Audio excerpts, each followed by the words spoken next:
Okay, this is episode 10 of Esports Salon, a show brought to you by, if you like Counter-Strike, Boomio. This is a site that has guides and servers and stuff. If you don't like Counter-Strike, just ignore that completely.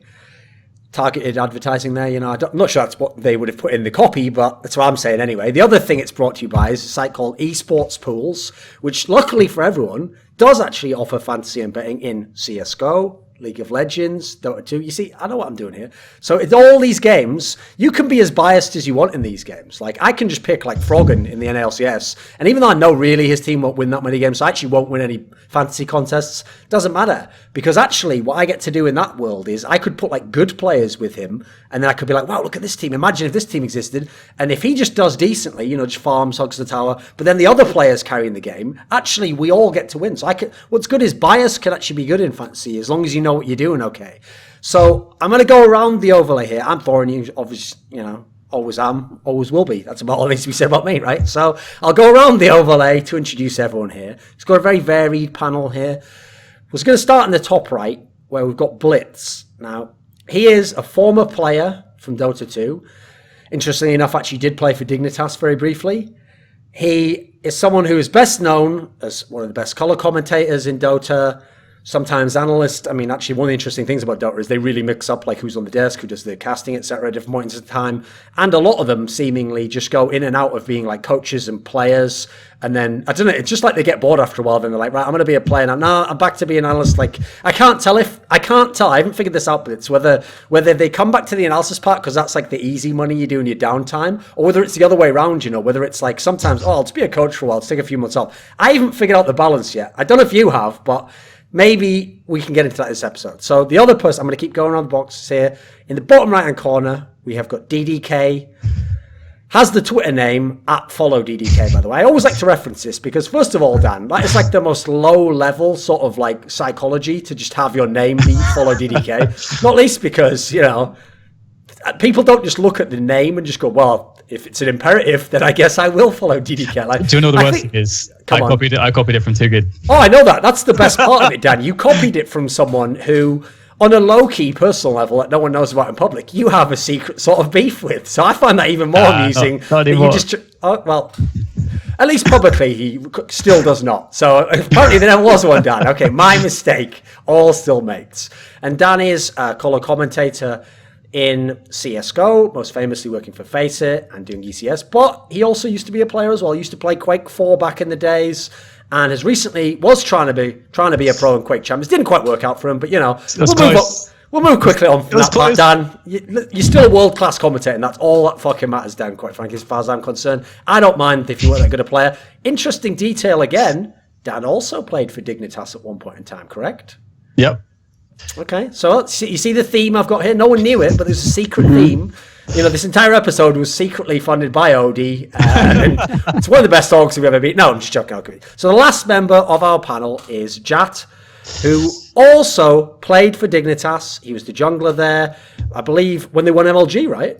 Oh, IPL, was it? IPL 3. Yes, yeah. IPL, okay. Did you know that you want to refer to them as Team Dignitas? Because if you Google Dignitas, it's like an assisted suicide website or something. So which, by the way, that is Team Dignitas. I'll just clarify. In no way did he know that. But you know how there's actually a saying in magic and witchcraft. You should be very careful what you name something, because names have a lot of power, if you ever know anything about League of Legends, that was kind of an omen, really, if you ever saw some of the things that beset that team, quite frankly. So it's funny how life works out. So Jatt was a player, he was a jungler for Dignitas.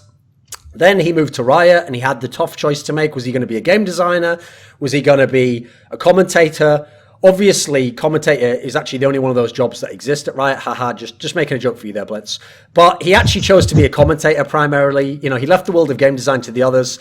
And ever since then, has been a mainstay, fan favorite, has done all the worlds, has done the NA LCS for many seasons. Obviously, LCS actually began around about a year after he left Dignitas. So let's start with this, okay? So, Jatt, the topic that I wanted to talk about here is one that every caster in every game, that's why I thought I'd get a very diverse panel here. Every caster in every game, it doesn't matter who you are, you could be the most popular caster, you could be the least popular caster. A constant topic will always be the element of the question of bias. And usually, if I'm trying to be like very specific, it's nearly always fans of a team that they feel you've been too critical of, or that you just don't think they're as good as they think they are. It's often that usually tends to be the person I notice who puts forward the claims of bias. So you yourself, now it's a meme, but people did legitimately at one point in time used to try and crowbar in the idea that you were somehow like secretly a TSM fan, or somehow you thought TSM were the best and they could do no wrong, and obviously people, now it's just fun. People say it's the TSM Jatt meme, it's not an issue. What has your relationship been like in that sense with fans over your career? If people make claims that you're biased, like, are you someone where does it just roll off the back of you? Is no problem? Does it bother you? It seemed like it bothered you in that case, right? Yeah, well, back like 2 years ago, it definitely bothered me. And I like the topic of caster bias because I think there's a lot of different ways you can go with it. I think caster bias is definitely something that happens, and casters can deal with it the wrong way. You actually can be too favorable to one team versus the other, and you can pick like a wrong protagonist for a series and give too much detail about one team.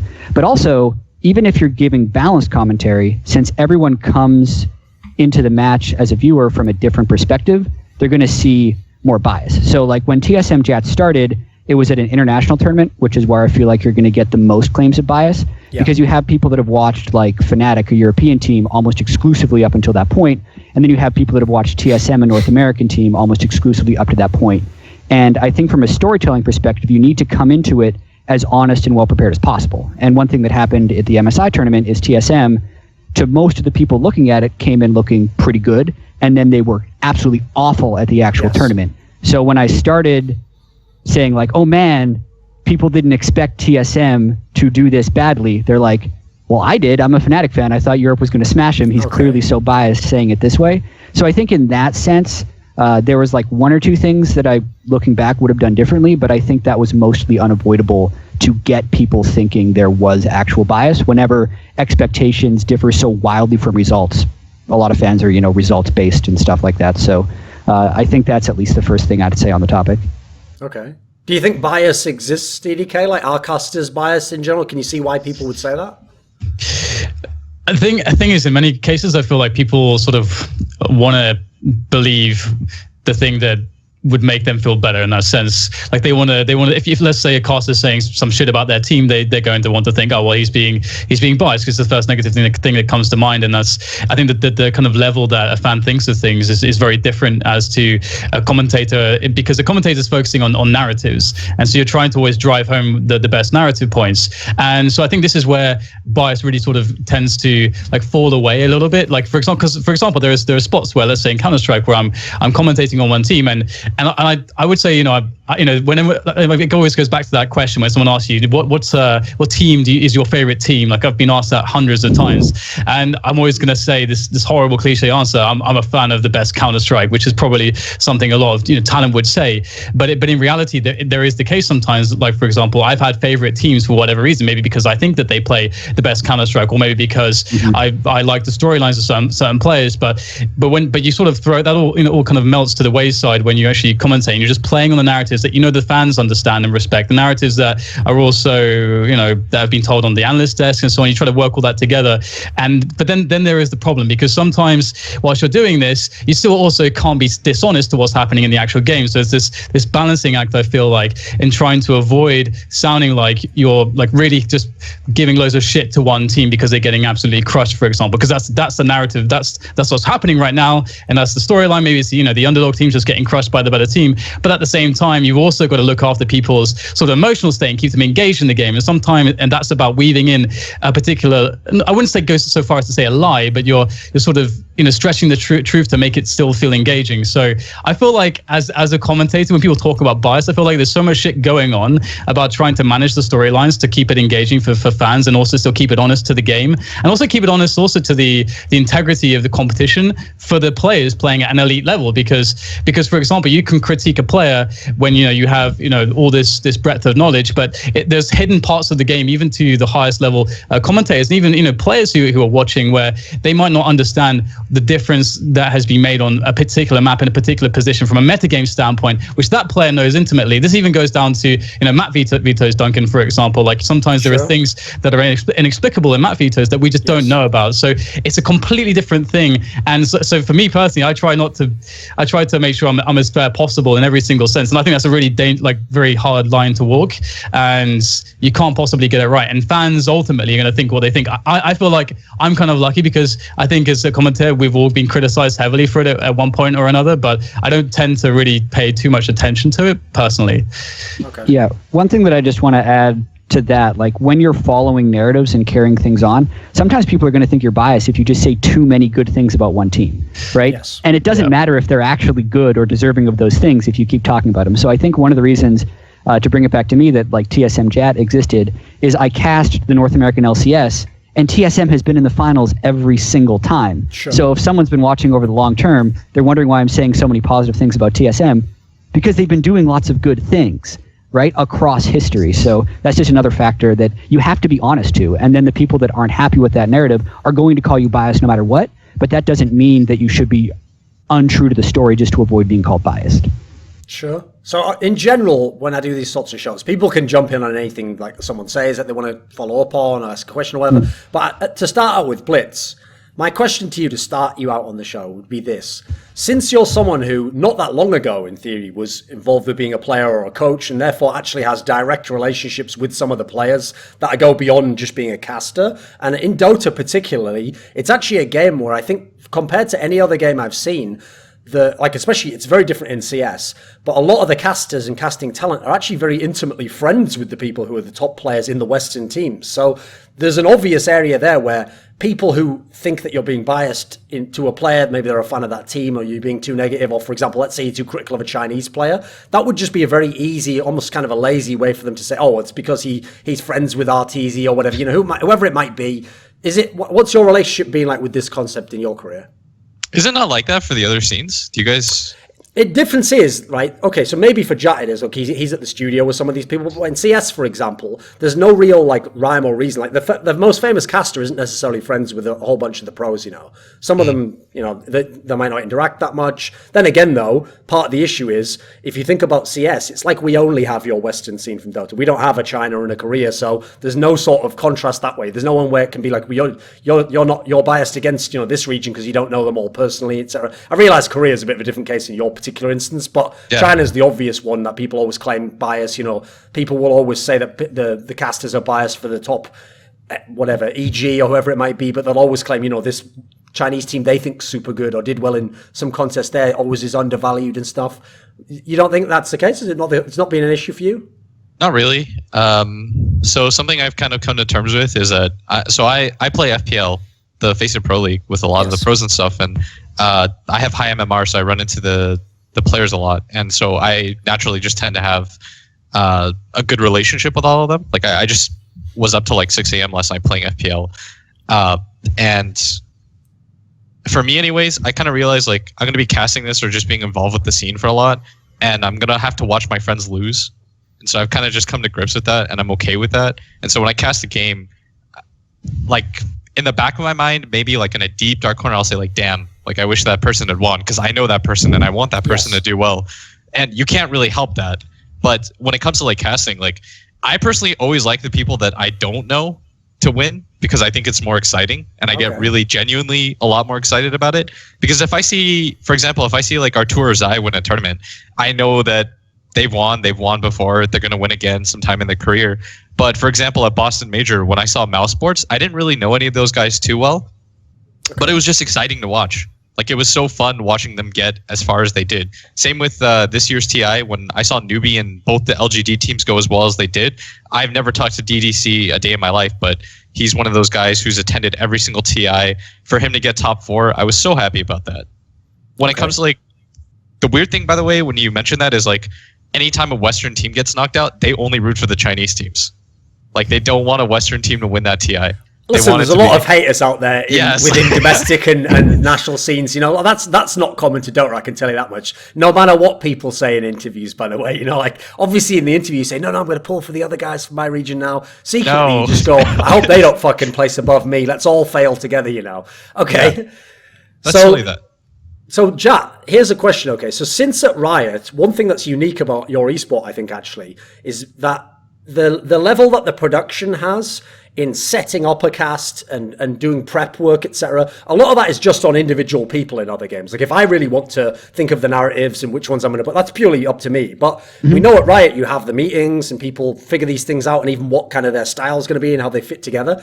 So while the joke, again, might be that, you know, the people joke that, like, LCS is scripted and all this sort of stuff, obviously a part of making a production that's coherent, has like a consistency to it, is that you identify what are the big narratives here, like who are the key players we're going to talk about and emphasize, etc. And an issue with casting is there's limited time. You know, we can't it's not like a VOD review where we can pause it and we can say what everyone's doing and what, you know, and speculate everything. In the moment, sometimes if you were to only cast what your eyes are seeing, it would be very you know, it'd be like a lot of chaos. It'd be tough to pick out a coherency. And so isn't an element of casting sometimes picking a certain player that you're going to kind of follow in a way? Like, I'm going to see this person's expected to do a lot here, so if he's doing badly, maybe it might seem like I'm biased, like I'm excusing him, but I'm trying to put in context what he's doing, and then you're also trying to paint a bigger picture of a narrative, right?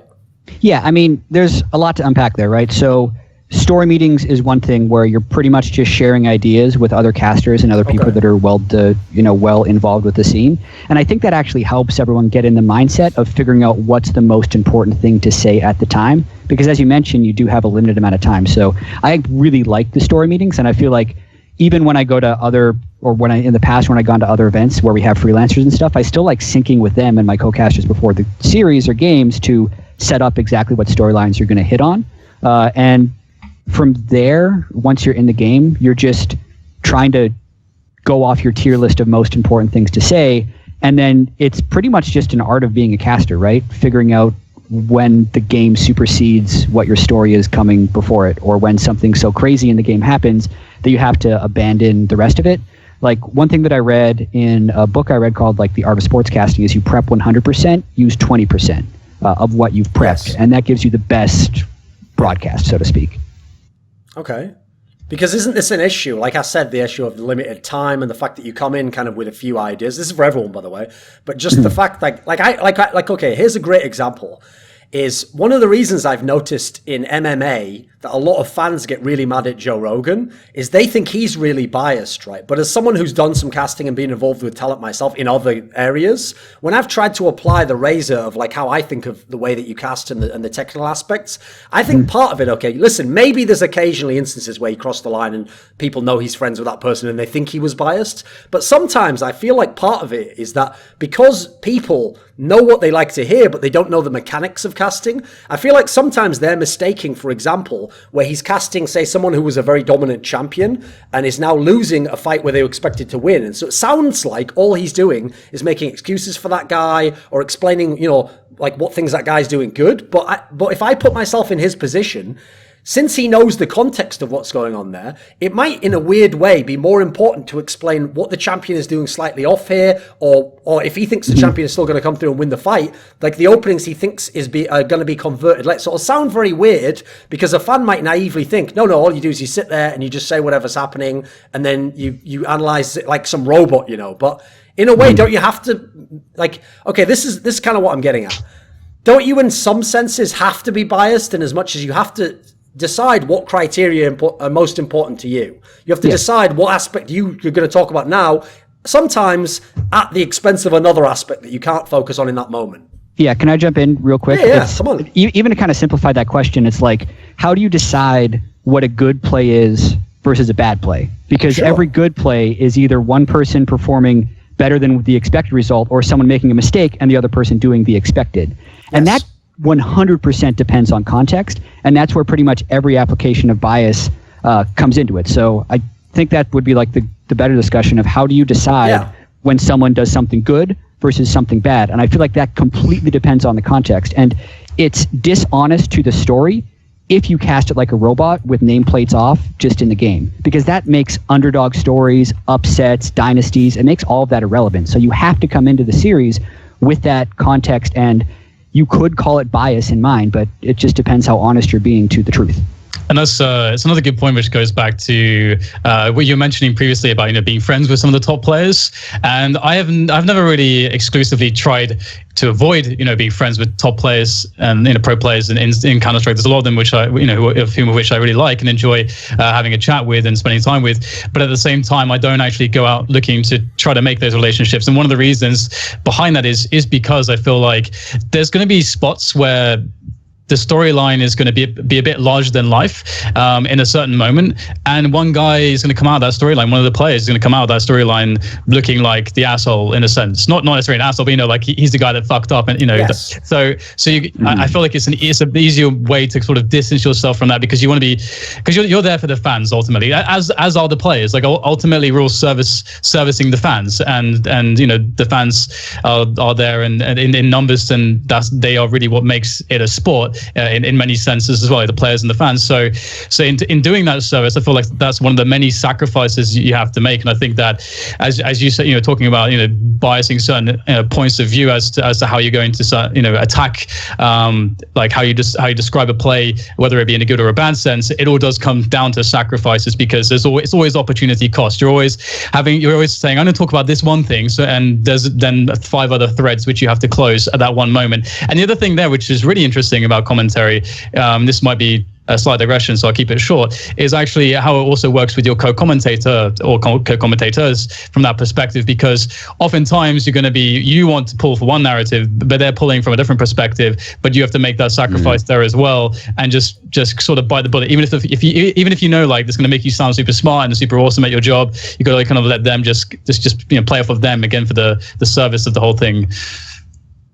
Sure. Yeah, that's why it's really important to sync before the cast as well. But I totally know where you're coming from, where it's like if you want to kind of correct yourself or correct something during the broadcast, but the moment's passed, and you're like, well, no, I got to just let the story play. Sure. So, okay, that's a very good point, though, Jatt. Is like this is another element. It's another kind of mechanic of casting, which is, I always say this, okay, if you say something wrong, sometimes, like, just for the sake of the show, unless it's some very, very vital piece of information, there's downtime, sometimes it is just the correct move to just carry on, pretend as though that's fine, even though in your own brain has half of it's coming out your mouth, you're like, shit, wish I could restart that. Just because if I really need to correct it, I'll double back later or something, you can't just be correcting everything, and you can't, if the other guy makes a great point that kills your point, you can't just be like, well, what I really meant, you got, sometimes for the sake of the show, you've got to take the hit, right?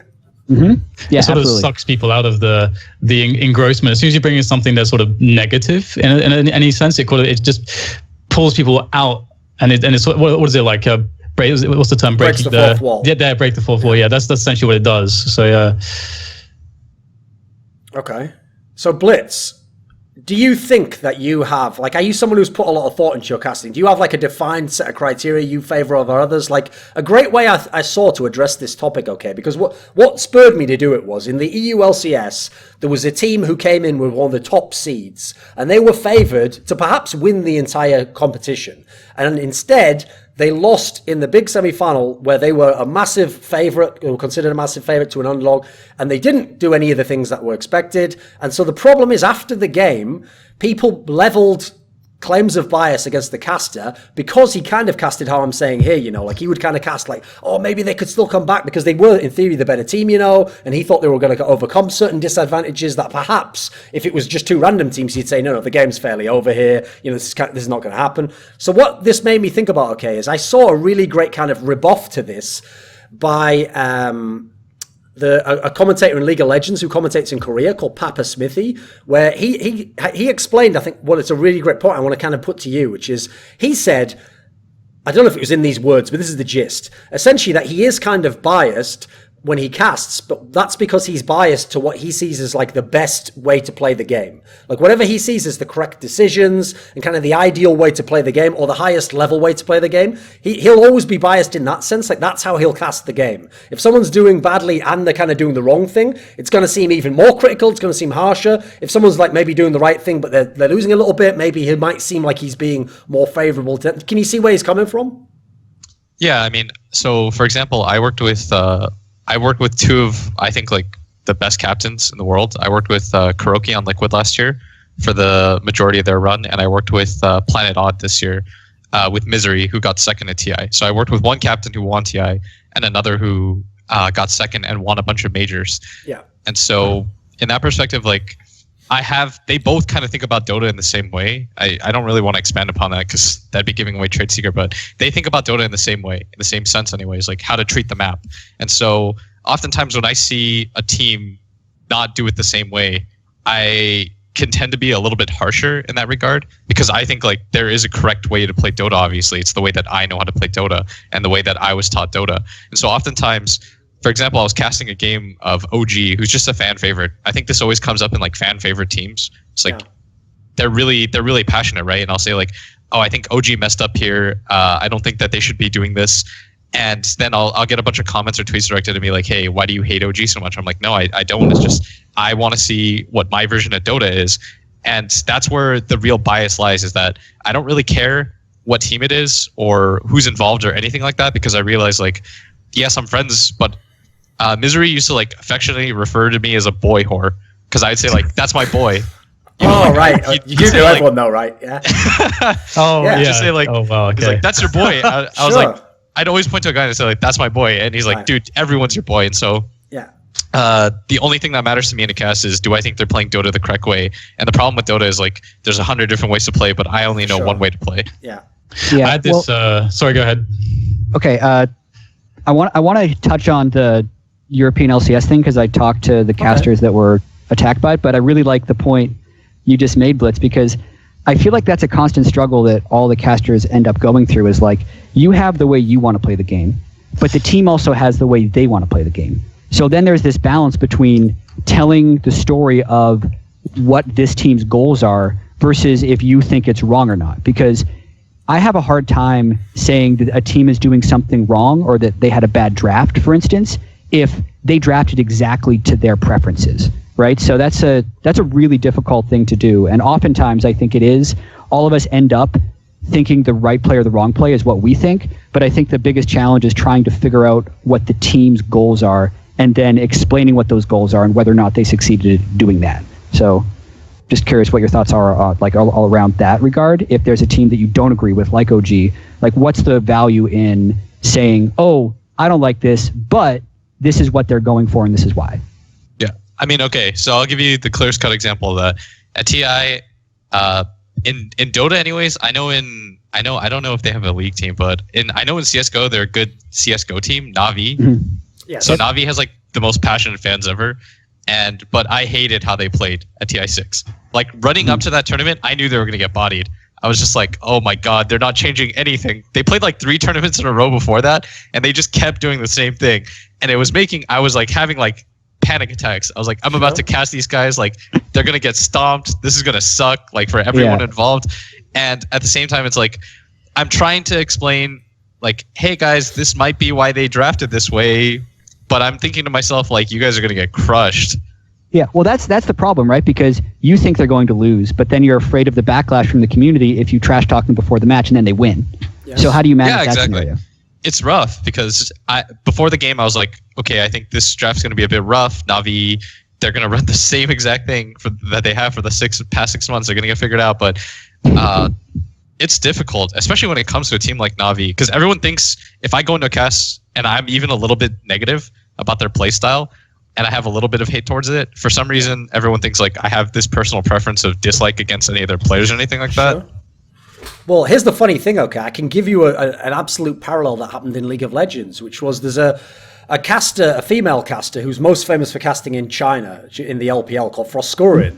And because she infamously, on a talk show that I did for League of Legends, like kind of overstepped her bounds. Like when she was trying to analyze a player, she didn't actually know like his up-to-date champion pool. And she kind of made a reference like, he wouldn't be able to play this champion and win. Okay. And what she didn't unfortunately know was at that point in time, that was literally his main, that player's main champion. So obviously it was a faux pas and she misspoke. But the problem is that actually had a ripple effect that went way beyond I even realized. Like, yeah, listen, she got the initial backlash, but a year or two later, she was casting at, I think it was an IEM. And at this tournament, Fnatic was in like the semis or something, and they ended up losing this match, but she actually went the other way, and suddenly she was like, she almost was doing this. She was like casting for the team losing, like sort of downplaying any mistakes they made and kind of making it sound like, but this isn't as bad, guys. Even though I think the team that they're against might even have been when they were like against RNG, a Chinese team, So here's the problem. After the game, she even admitted that like, oh, I know I fucked that up because actually I tried to do the opposite. Like people would expect me to be biased for the Chinese team because I cast that region and against this team that I obviously have a history with. And so I probably went too far the other way. And that's an example of where it's kind of like, yeah, we have to all figure out if sometimes we are being biased and be critical. But I feel like she went the other way out of fear of the backlash. I think she would admit as much herself.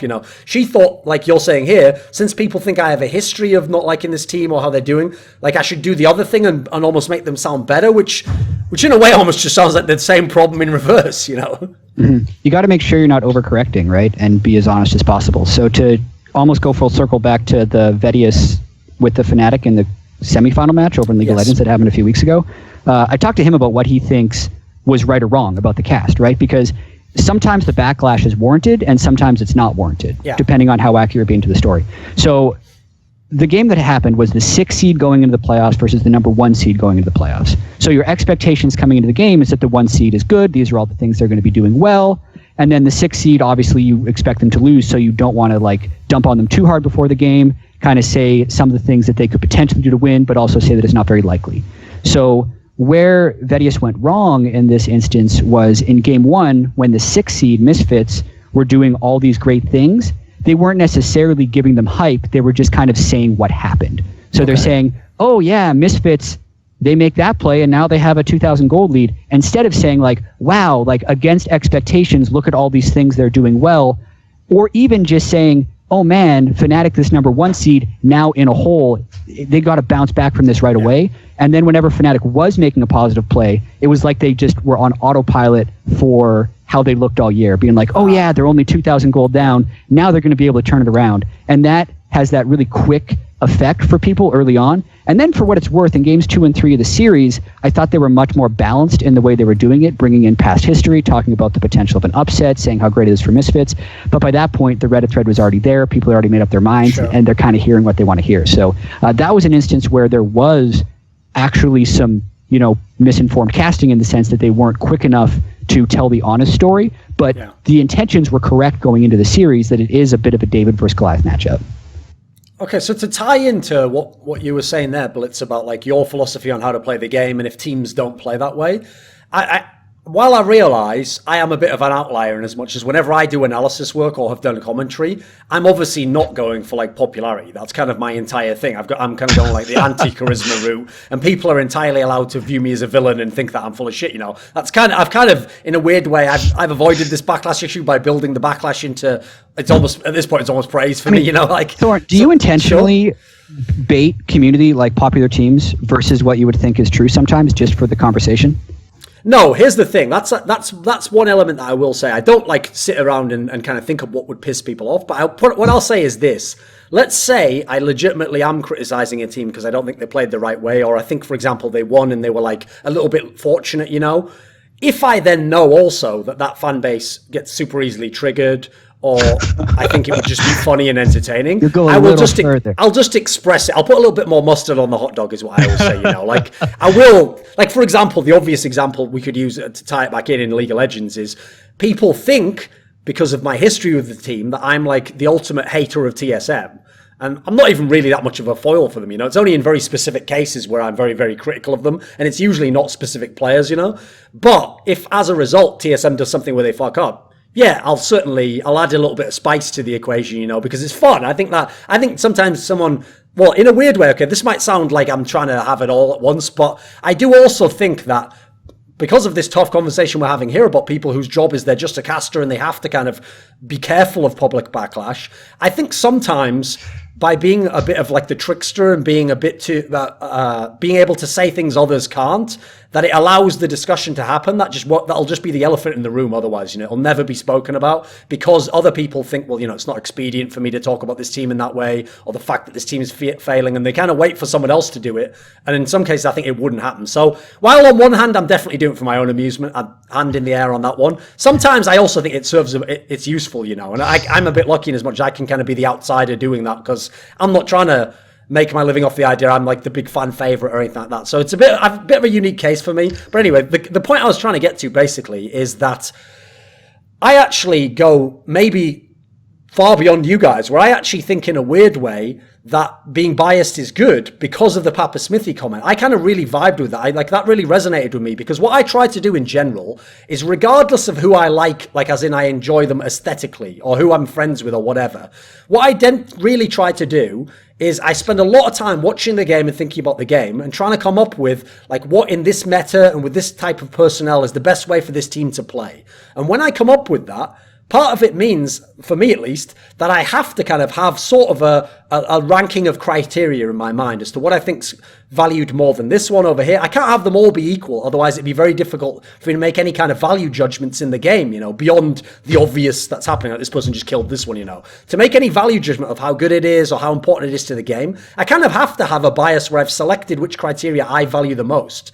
And so whenever I'm doing it, the reason why I say I actually am biased is because I'm biased to my perspective on the game. Now, I'll try to add in context sometimes and be like, I know you guys might think this, but in general, I try to just be as true to what I think is the best way to play and my qualitative judgment. So I don't know if that might be an extreme version compared to you guys. What do you think? How is it in your sense? Well, I think there's a couple of points. Firstly, I think I said this to you before. For example, because I'm someone who was always sort of torn between the two worlds. Because I mean, to break into being a guy that was considered, I guess, when in somewhat the top of the CS commentators, one of the reasons I got popular was because I put a huge amount of time into analysis work. But there's a very stark difference between people who are commentators and in CS world, commentary duos, I think, and analysts. I think the analyst job is to be basically a massive dick in many respects because the commentators can't really do it as much. It's just your role within the show in that sense. So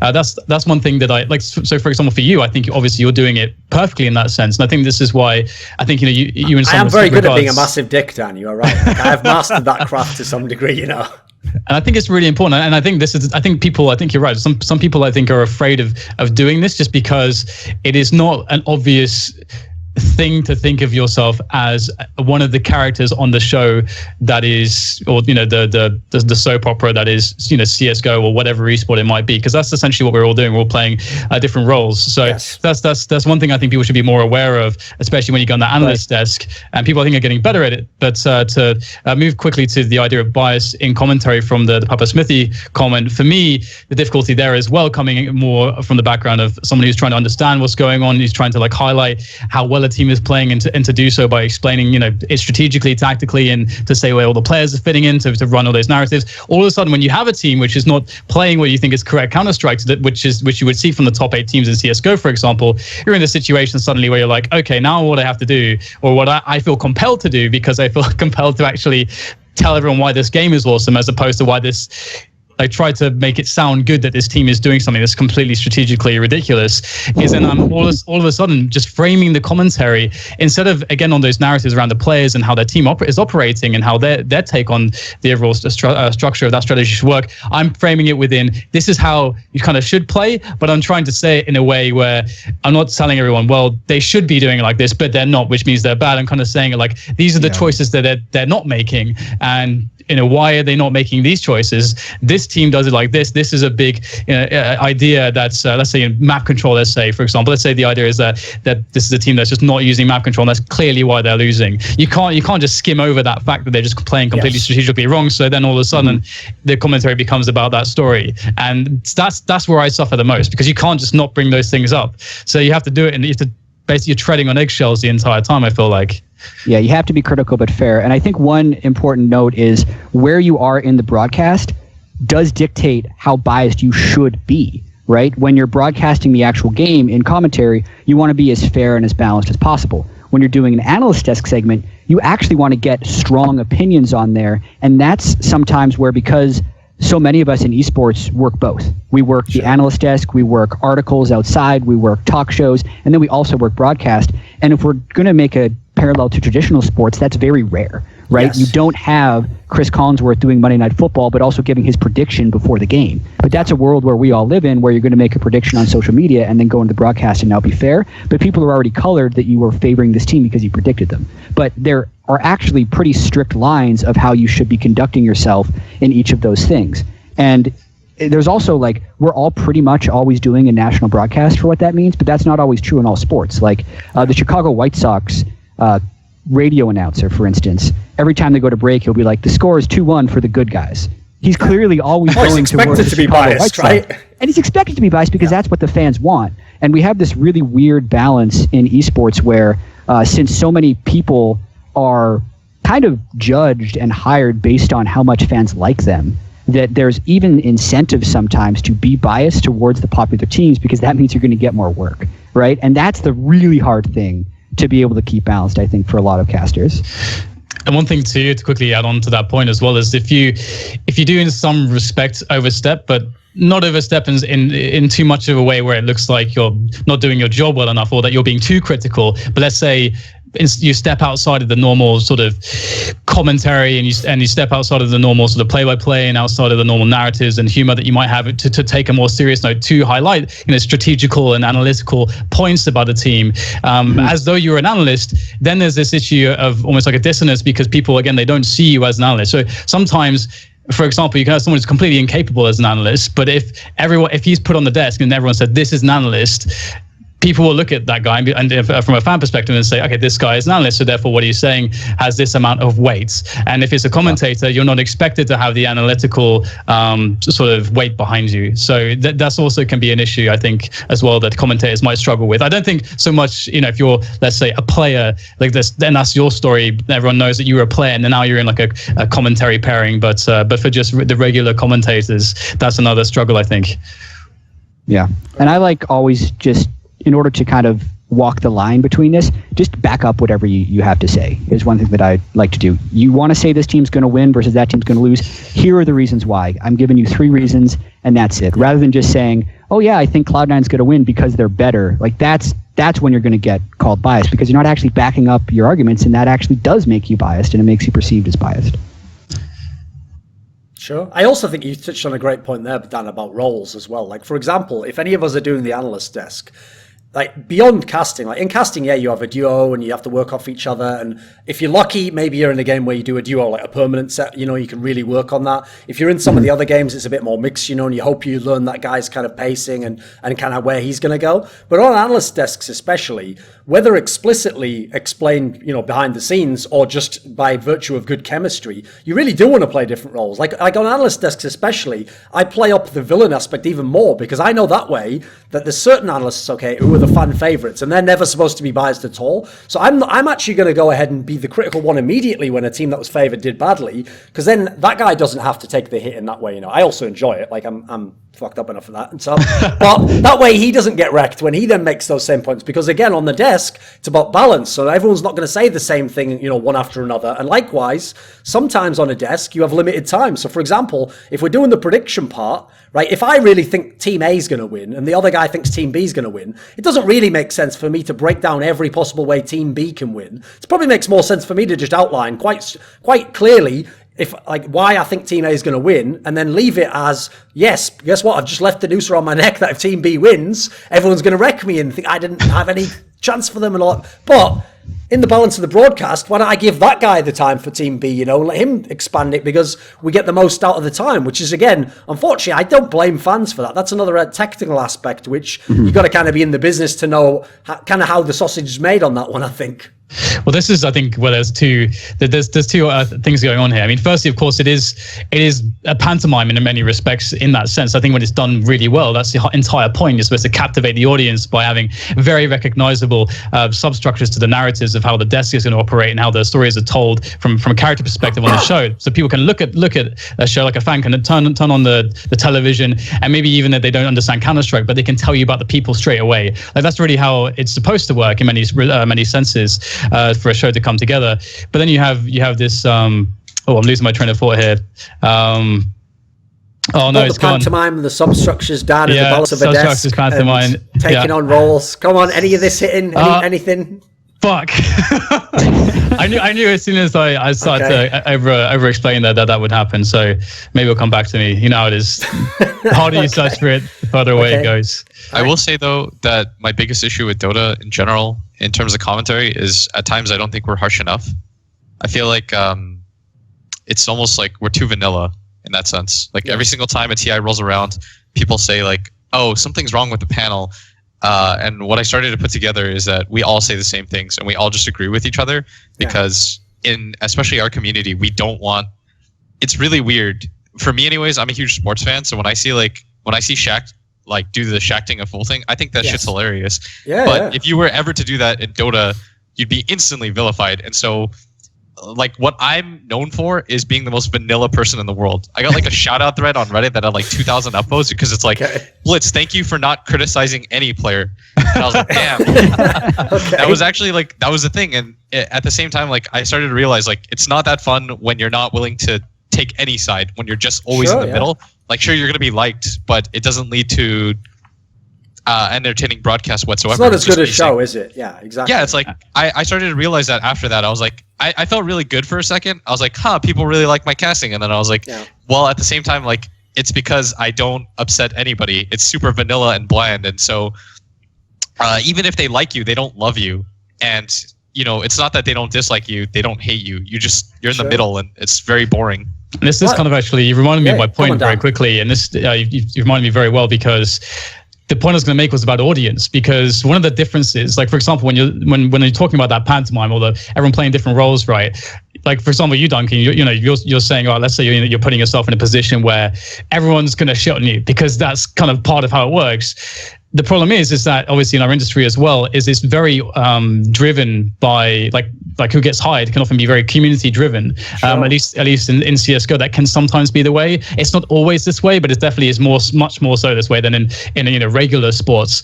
And this I think leads some talent into the trap of being too outcome oriented based on what the community is saying about them, as opposed to what really understanding what their job is, what their role is, and just doing that justice.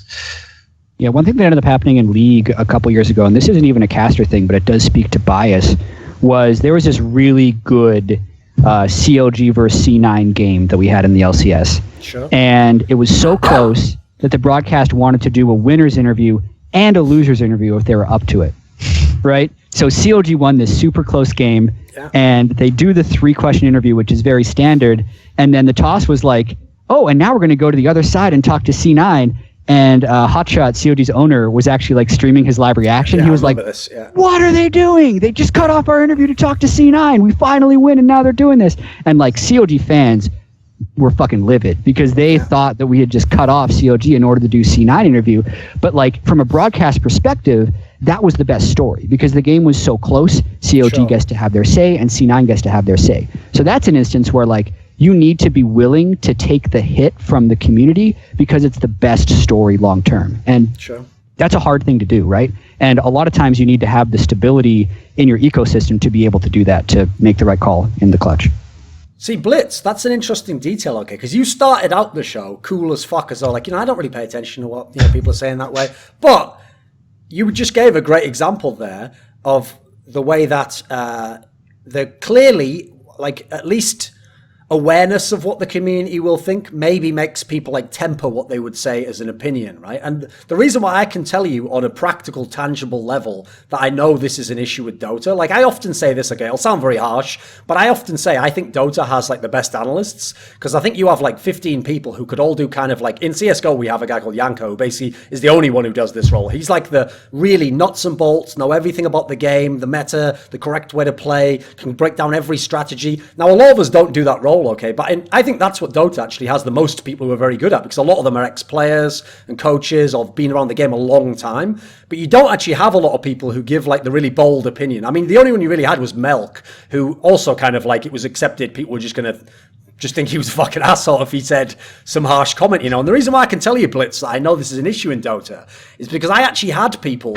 who were within Dota, tournament organizers, asking me if I would be interested in doing some Dota desks. And when I told them, you know, I only watched that game as a fan, right? I couldn't break down the game. They were like, no, that would be your job. Like, we love what you do in CS. We want you to come in. You're going to be the villain, like the antagonist. You will say your shit like you do. You'll make a really bold statement, and then even if you're wrong, it'll mean that at least the other caster, like, to correct you or to give his take on it or to be the good guy or whatever, he'll then explain more and it'll kind of provoke more reaction. Do you think that is actually, are people afraid? Because, by the way, it's just as context for fans, Dota, more so than any game, has to worry in theory about fan perception, because it's actually Valve in the past that used to hire the people for the international, the big tournament of the year, whereas in CS, it's different tournament organizers. You know, if I'm friends with FACEIT, you know, it doesn't necessarily matter if the fans say Thorin sucks. If FACEIT like me, I'm going to hire next time. So I never had to think of that, you know.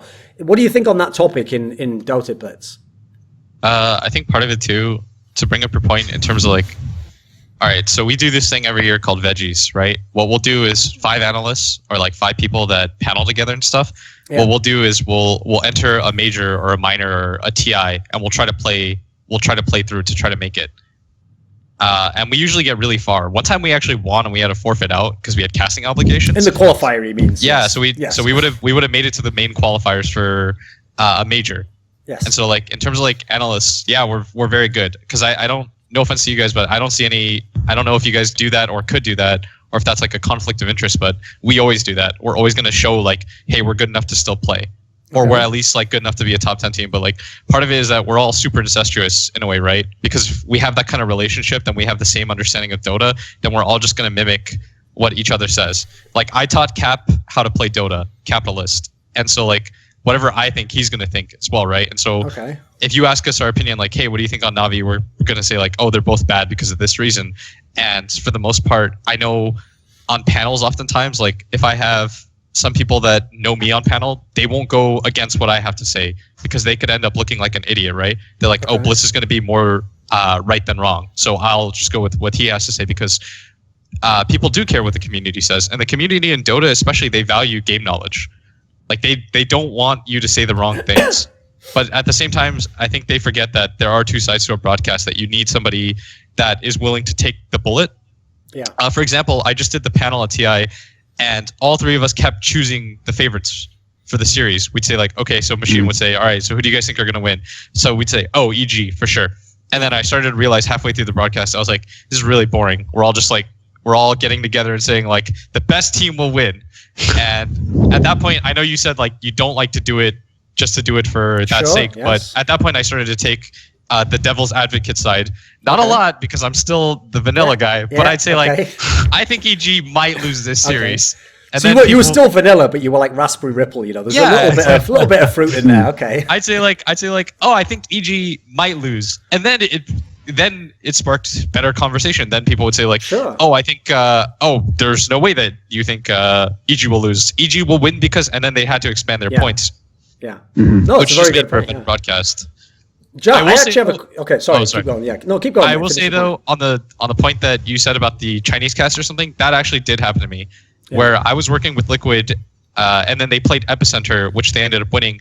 And in one of the series, I was really critical of them because I was their coach. Of course, I'm going to feel really comfortable being critical of them, but not everybody knows that relationship, right?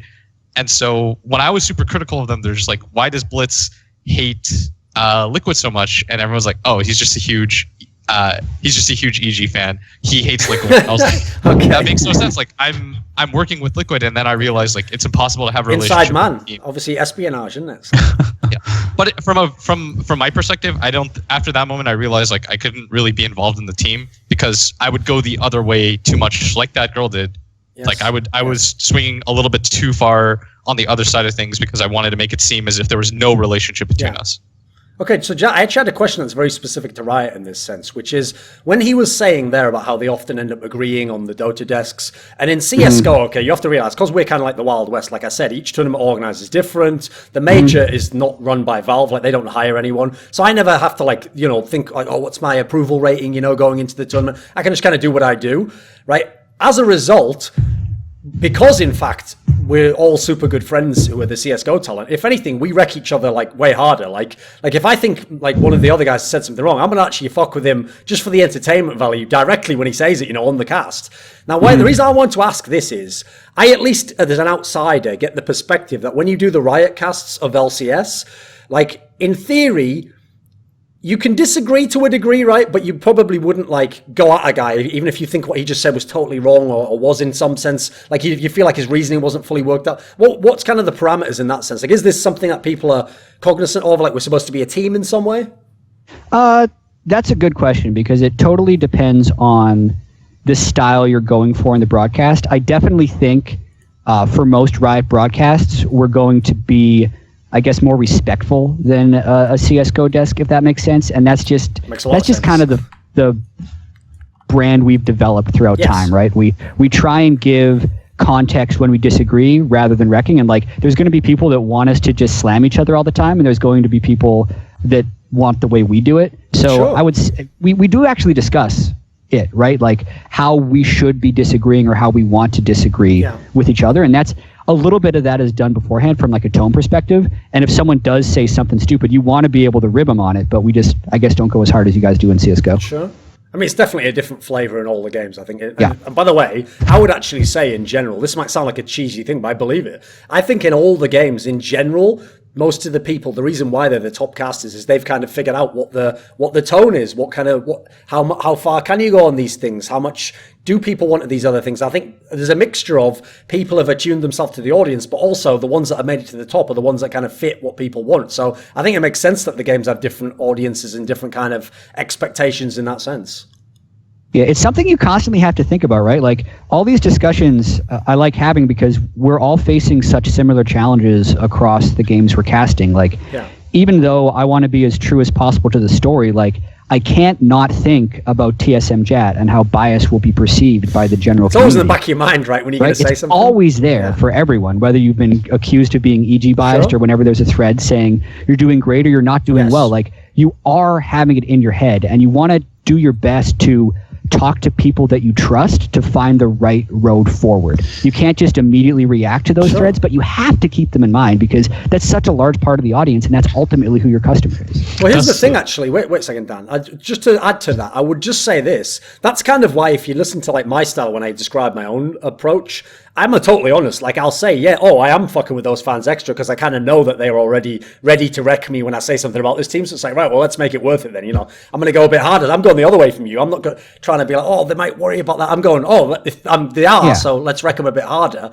And then, there's also that element I think involved in like I would put it this way. Everyone has some effect from criticism and backlash, etc. Doesn't matter if you can play it off and be cool and look like you're cool. I think everyone does. And likewise, that's why I also say personally, I'm biased. I obviously redefine bias as I did, to how I think the game is. And I'm trying to be as honest as I can to my own perspective, and sometimes that might mean there's a team, like here's a great example, okay? Maybe there's a team that I seem biased against now where they're succeeding and they're getting high placings, maybe they even won a tournament, but it seems like I always downplay it, and people will think, oh, you just hate that team. But sometimes, and this is why I'm being totally honest, maybe they have an understanding of the game that it's going to turn out in a few months. They know something about the meta game I don't. And maybe I'm downplaying them because I think they're not playing the right way and they're getting lucky, or, someone just hasn't figured out what will solve that team. And sometimes sometimes I know I've been right in that case. Sometimes I might be wrong though, and I might actually have to in a few months totally reconfigure how I think about the game. So in that sense, I have to say I'm biased in a way because I'm just trying to be honest to what I actually think about the game, Yeah, it happens all the time. Like even internally, when we do our story meetings, an example from this year is FlyQuest is a team in the North American LCS who has like a bunch of veteran players that used to be really top tier. And they started the year super well. They were like 7-1. And everyone was talking about all these stories that we had to talk about, like, oh man, they got all this veteran leadership and really they have a way of playing the game that works. It's perfect. And in the story meetings, I was like, I don't buy it. Like, I think the way they're winning the games is unreliable. I think there's certain elements of them being lucky. And if you're doing just results-based analysis, you then have to say, you would have to like rethink the way you're thinking about the game and then give them credit for their experience. But they fell back down to earth, right? Towards the end of the split. They lost a bunch of games. They finished 4th. The next split, they finished 8th. And everyone was like, oh, Jatt, you must be really happy FlyQuest is failing, right? Because you're so biased against them. And I'm like, no, that's literally just what I thought was going to happen. And you have to be willing to take the hits, to do whatever you want to say. And it's that spectrum, right? Sure. Where you're on the side of, being really inflammatory and a bit of a dick sometimes because that's the style you want to go. And then you just get to pick where you're at as a caster. And I think the most successful people in this industry are the ones that stay consistent with where they fall on the spectrum. Exactly, yeah. Okay. Did you have a point, Dan? Yeah. You didn't lose it? So I was just going to say that on the very basis of that, like one sentence coming from you, Jatt, you seem like a very grounded person. You're like, oh God, people are saying all this shit. I better go get some peer review from people that I trust, who actually work in my field. Because that's actually so uncommon that people actually request peer review. And I don't know if it's like a competitiveness thing where, people are afraid to help the competition or and so on and so forth, even though, everybody's friends, but there's that separation between the personal and the business.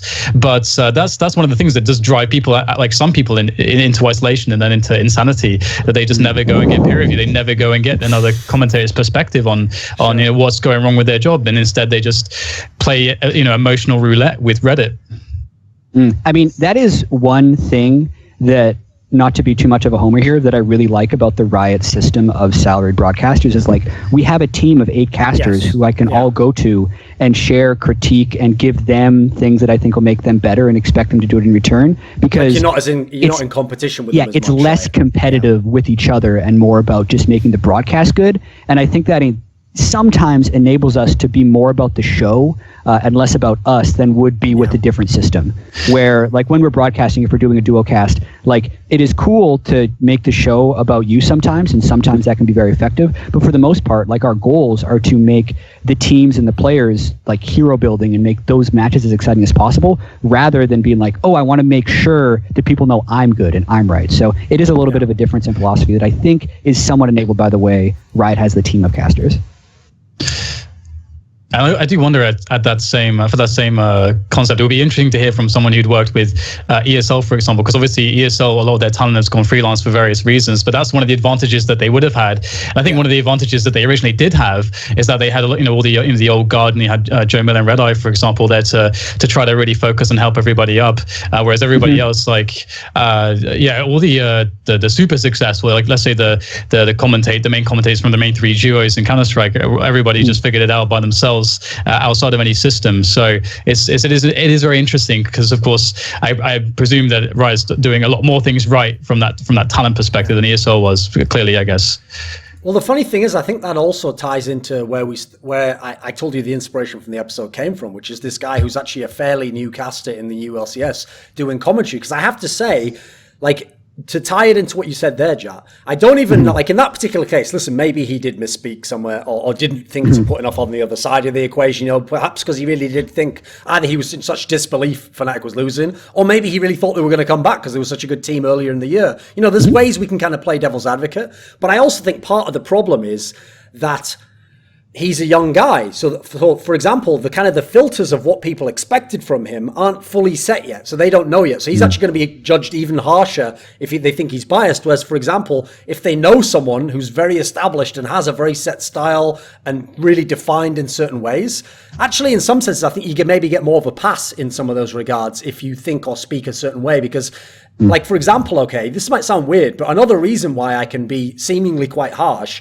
is because everyone in kind of an unspoken way knows that's kind of what I'm going to do. So it kind of creates a space. I always give the analogy, because this is one of the people who was one of my inspirations, was Charles Barkley on Inside the NBA. Charles Barkley can say what would be headline news for anyone else, and it won't be. It'll just be a throwaway line, because what happens is when he says the outrageous line, everyone goes, oh, that's just chalk. No one goes completely bonkers. Whereas if someone who was a pure, like a really straight fan favorite said that, they'd lose their mind. People would go actually mental. Mm-hmm. I feel like that does play an element in it. And that's because he's been consistent to his brand the whole time, right? Yes. He started, and at first, it actually was crazy. Like, at first, he was on the cover of magazines, like, I can't believe he's saying this shit on TV. Yes. And now it's just normal when he talks about, like, the women of San Antonio loving churros. Like, that's just common day. But anyone else, no one's else allowed to say that. No, definitely not.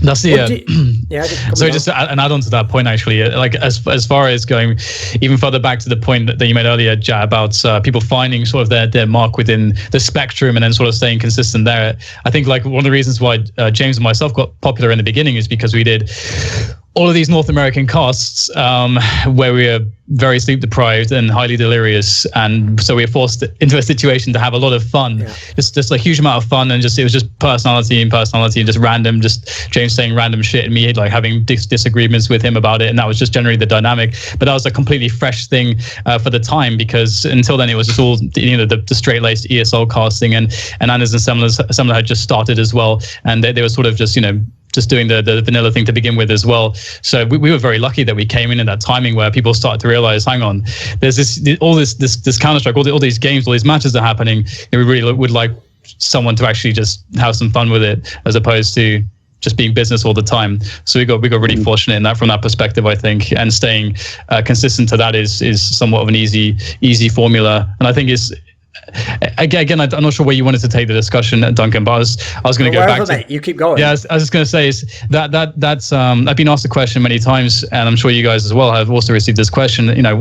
How does someone make it? How does someone come up as a commentator in the industry? And we're all in this like very unique position insofar as we had great timing from many respects, and we're able to cement ourselves as the original cast. It's like the cast, the fighting game character cast. No one can replace Ken or Ryu or whatever from Street Fighter. You're always going to be there until the end. So that's kind of like where we fit within our respective spaces within esports. So and to come up now into the space which is so highly saturated, I think I don't even know necessarily what the answer is to doing it, because the way that we did it was like you have to just stand out immediately now. You have to have a lot of personality immediately. You have to have a lot of knowledge immediately. You have to have a lot of integrity from a competitive perspective immediately for people to take you seriously. And I think that's really hard to get across. Okay, well in that case, I think, Dan, that actually in the Street Fighter cast, I think James would be Dalsim, because some of his analogies are a fucking reach, mate. He goes way too far on some of them, trying to make them land. They don't all land that way, do they? Yeah, no. That's the best thing about it, is that he just doesn't give a shit. Exactly, yes. just makes it. And also the best thing is that you can tell that he knows it's completely retarded as well, and just keeps going with it. It's just amazing. So Blitz, when you were describing that scenario where you go with veggies or whoever the five happen to be, and you try and make a team and you enter, right? One thing actually to touch on this, because people from other games might not be aware, but actually most of these people I'm talking about who are the top analysts, color commentators in Dota, in fact, even some of the play-by-play, are actually high-level solo queue players. Like they actually have like very high MMR, and therefore in a weird way, in a way that you can't really in most other games, they kind of can have a certain level of like almost like authority from the perspective of like, if they think a certain way, they probably could even be like, well, no, I think that's right, because look, I even could play at this level. I am a very good player. So when you said it like that, you made it sound like you're not necessarily a very super critical person of yourself. Is this not, do you ever have to check yourself and think, was I biased in that sense? Is there anything that worries you? From my perspective, like wrong or right. So when you guys were talking about things like peer reviews and stuff like that, we don't really do that. The only person I really talk to you about our cast is whoever I was co-casting with at the time.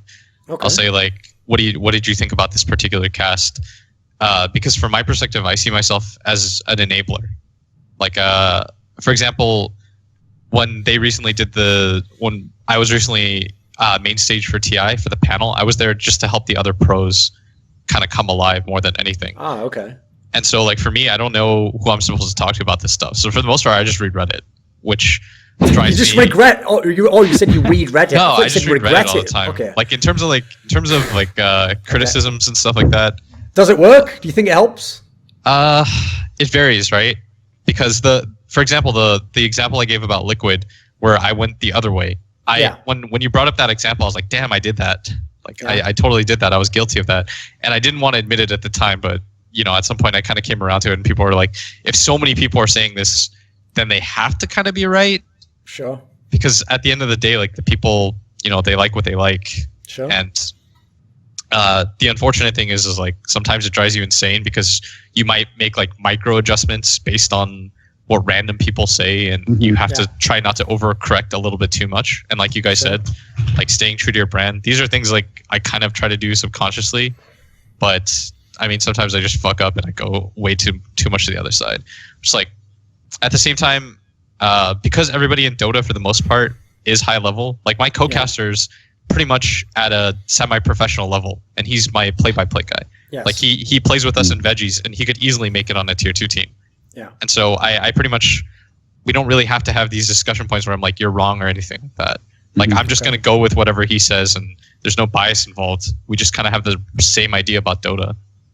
Because here's the thing, right? I will actually totally say, like, the reason why, if you notice, when I'm describing here, I just essentially stress the idea that I just try to be honest. And yeah, sometimes I joke, but even then, I try not to do ridiculous stuff that I don't even think myself, Like, I don't just for the sake of only effect lie and say I think this team sucks if I actually think they're really good, even whatever I might think about the players or fans. I try to keep it honest. The reason why I go with that as my kind of guide stone is because I feel like it is always a work in progress. It's always like it's a balancing act, and you never get it perfect. And sometimes you probably do fuck it up. But I'm a big believer in the idea that you're allowed to misspeak. Like, I understand on one level, I can sympathize with fans on this sense, right, of why they hate what they think is an egregious moment of balance. Because I think there's of bias, rather. Because I feel like there's an element behind when people critique casters of like, this is a very privileged position. Only a couple of people get to cast this game right now. So if I think you're being very biased and I think you're unfair, the implication is someone else should be doing this who isn't as biased.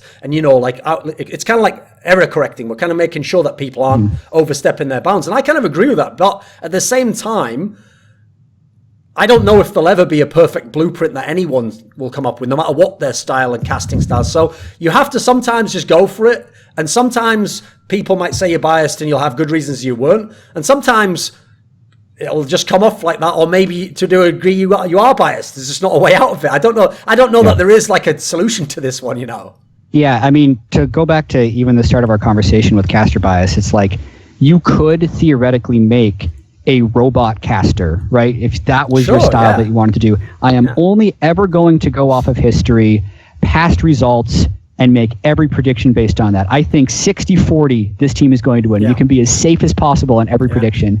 That's going to be a really boring show, right? Yes. Or you can have your other caster who takes absolutely no history in mind, and in that case is free of bias and looks at every single game as this own thing. But then, like, the 2018 World Championship isn't cooler than the 2017 World Championship because you're never building history. So I think the correct way of casting is always going to get accusations of bias, because you're always going to be trying to tell the story of history as best as possible. You are still going to be trying to make accurate predictions, but you also have to put a little bit of opinion into it, because why else would you have 3 people on the analyst desk if they're all approaching casting the same way? So that's what we keep saying is everybody's going to be accused of bias at some point if you're in the limelight, and then it's all about what you're okay with, right? Well, here's the thing, to tie into what you just said there, kind of like what I said about how, like, sometimes it's just going to go a flat way.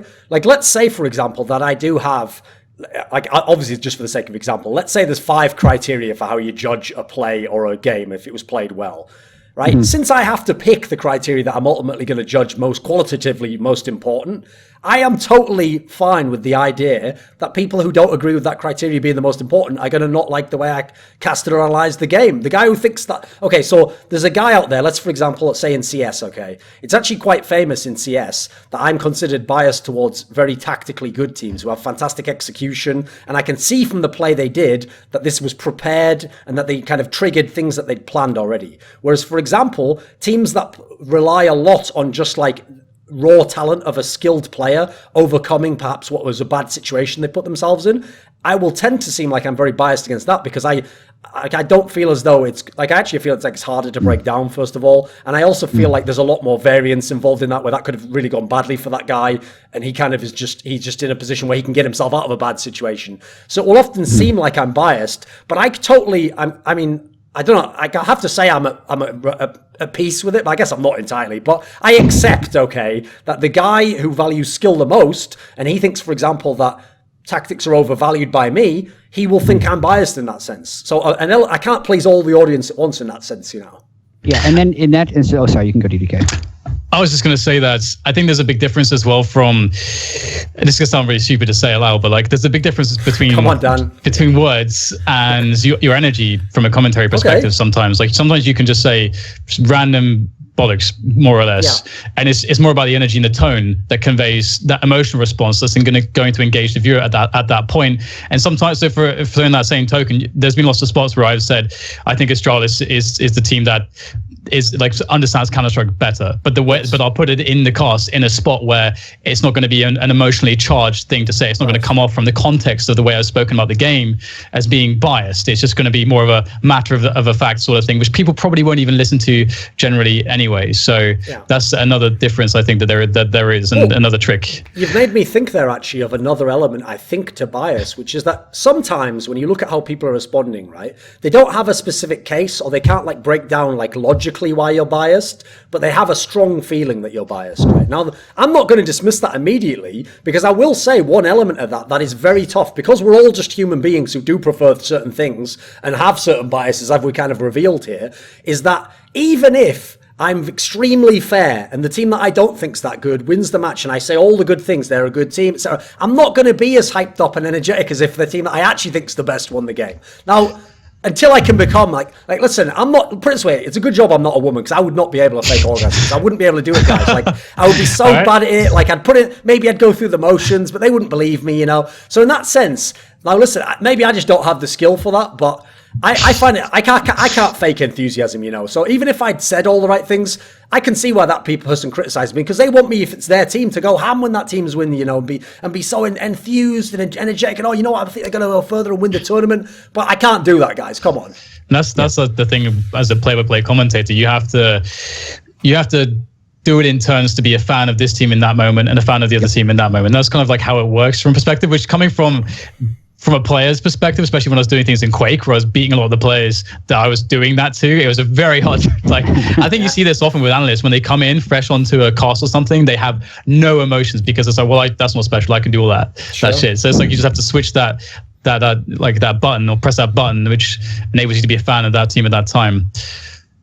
Yeah, and I was going to jump in. I agree that play-by-play and like broadcasters actually do have to fake it. Like, that's what makes a good non-biased cast, is you're excited for the good play, right? And you need to be honest when it's a bad play and be less excited, as long as that's consistent. But to your example of like a tactics-based team versus a mechanics-based team, so to speak, I really strongly prefer the analyst that is going to say, this is the way I think Counter-Strike should be played, therefore this is my prediction. And when it goes wrong, like, there will be people that say, oh, what an idiot, clearly he was wrong, but you were consistent to your story. And you can still make excuses after the fact, being like, nah, they got lucky, like they didn't have the strategy. They're not going to do that 6 times out of 10, right? So I still stand by it if you want to do that. I think I much prefer that to the other guy who's like, well, clearly I was wrong, the mechanics won the day. Well, that's also a reason why I say I have bias and I'm just true to myself, because I don't mean this will sound like an outrageous statement, but in a way, what you say is just a representation of you. Now, that's not in the sense that you're not literally casting about yourself, but everything you say is very revealing of what you think about the game and how you think about these players. So in a sense, yeah, exactly. That's exactly the point. Whatever the result is in the game, listen, I can find my way around that afterwards and explain why I was wrong and why it didn't happen. But sometimes I'm trying to outline what I saw as the correct way for it to happen and my principles for that. And obviously, even if something had a 90% chance of happening, 10% of the time it isn't going to happen. So I am going to objectively be wrong in that moment. I mean, I wouldn't say, like, Jatt used the phrase, you know, sometimes you fake the enthusiasm. I kind of look at it from a different perspective, in that I sort of create the narrative or the context within my mind to make it super exciting to me in that moment. So it is sort of genuine, if you see what I mean. So it's like it's sort of like you're sort of faking it in a respect by framing it in the right way in your mind, so that it does come across genuine. I think that's the best way to put it, I think, because it's just stretching the truth in a different way, as opposed to just generally do actually like going to the faking an orgasm thing, where you don't I mean I play off that. That kind of came out. I don't know why you went down that road, mate. If you're leave that to me or something. Okay, I'll leave you. All right, we'll leave the orgasms to you. Yeah, a perfect way of prepping yourself to do that. And I actually agree with you. Like, the best way to fake excitement for a team is before the cast, like, chart out ways in which this team is going to win, right? So that then you can see the steps they followed and get excited that they were able to follow those steps. And you're going to have them for both teams, and it's just a matter of prepping right and jumping to the moment at the right time, and then you'll do it right. Otherwise, if you go into a match and you think the only way that this goes off is if the favorite wins in this way, and then it doesn't happen, you're like, you're going to be caught with your pants down and not know how to be excited for the losing team.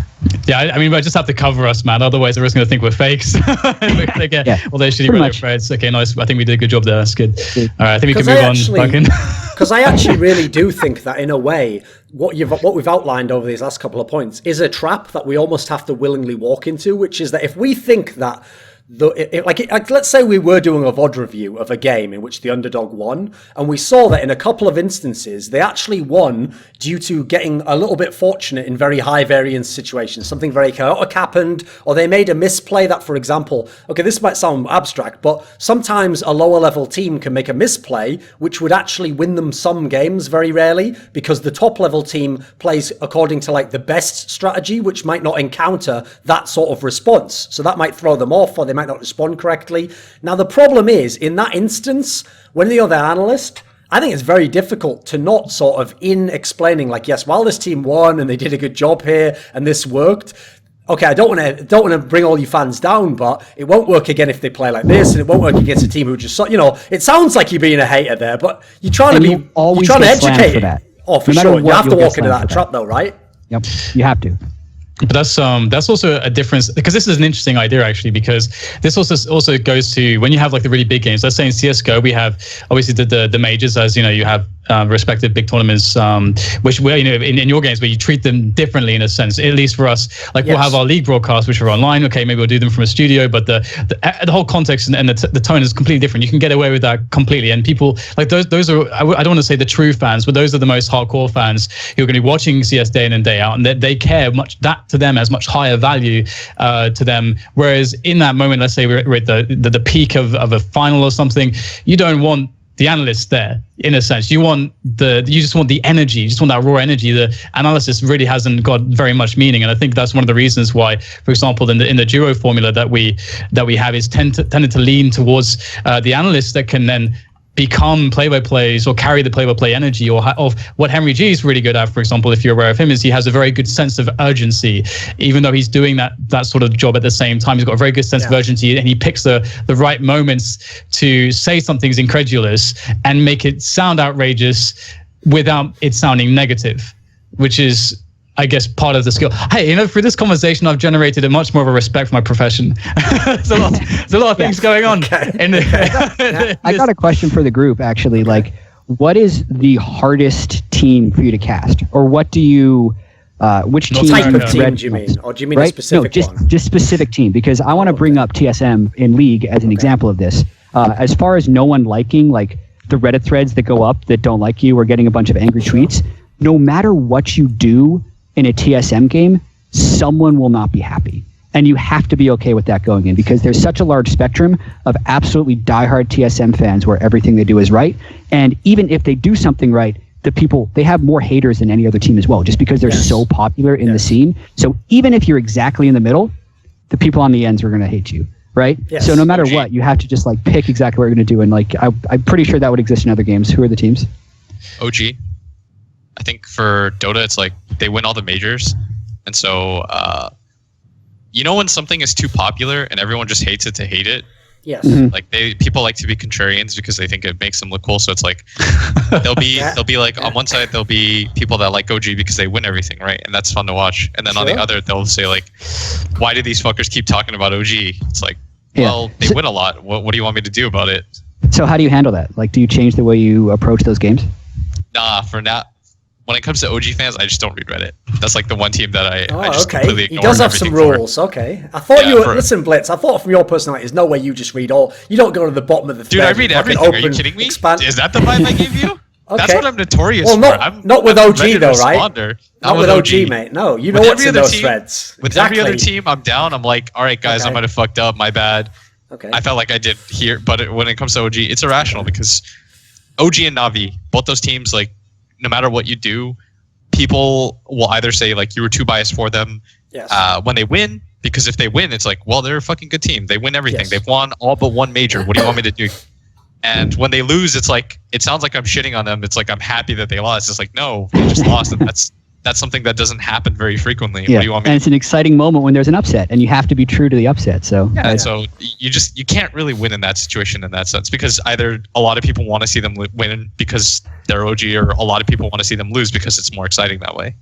Okay, Dan, who do you have? What's your team? You know what? Actually, it's gone a lot better in Counter-Strike. It used to be really bad, and Who did it used to be then? Definitely Mouse Sports, the old Mouse Sports lineup. That was I mean, this is from a Counter-Strike perspective. I have to admit that I've not really suffered anything from fans as far as like getting shit from fans. Yeah, believe it or not, by the way, guys, Dan has literally never had major backlash from fans. Now, by the way, Dan, I will warn you, we have this thing called the elastic band effect, which is that like one day, listen, it's great now, it's getting better and better and better. One day that backlash will come. It comes for everyone. It comes for us. But yeah, amazingly, you have I don't know how you've navigated, but you have avoided it thus far.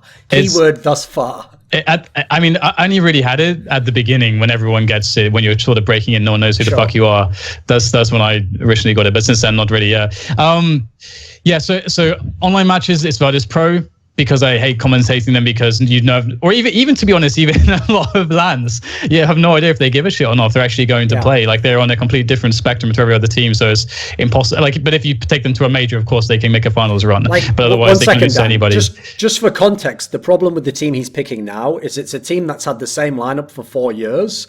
And so as a result, if they go into a slump, they don't just change a player and improve, they just ride it out, right? So as a result, they are the most famous team for either bombing the tournament completely or playing like godlike Counter-Strike and winning the tournament. So basically, you can't win in that scenario. Like, one of the fans who expects one equation is going to think you are an idiot because you couldn't know which one was going to happen. So, okay, Dan, continue. Why Virtus Pro? And the other one was, the last Mouse Sports lineup, just because.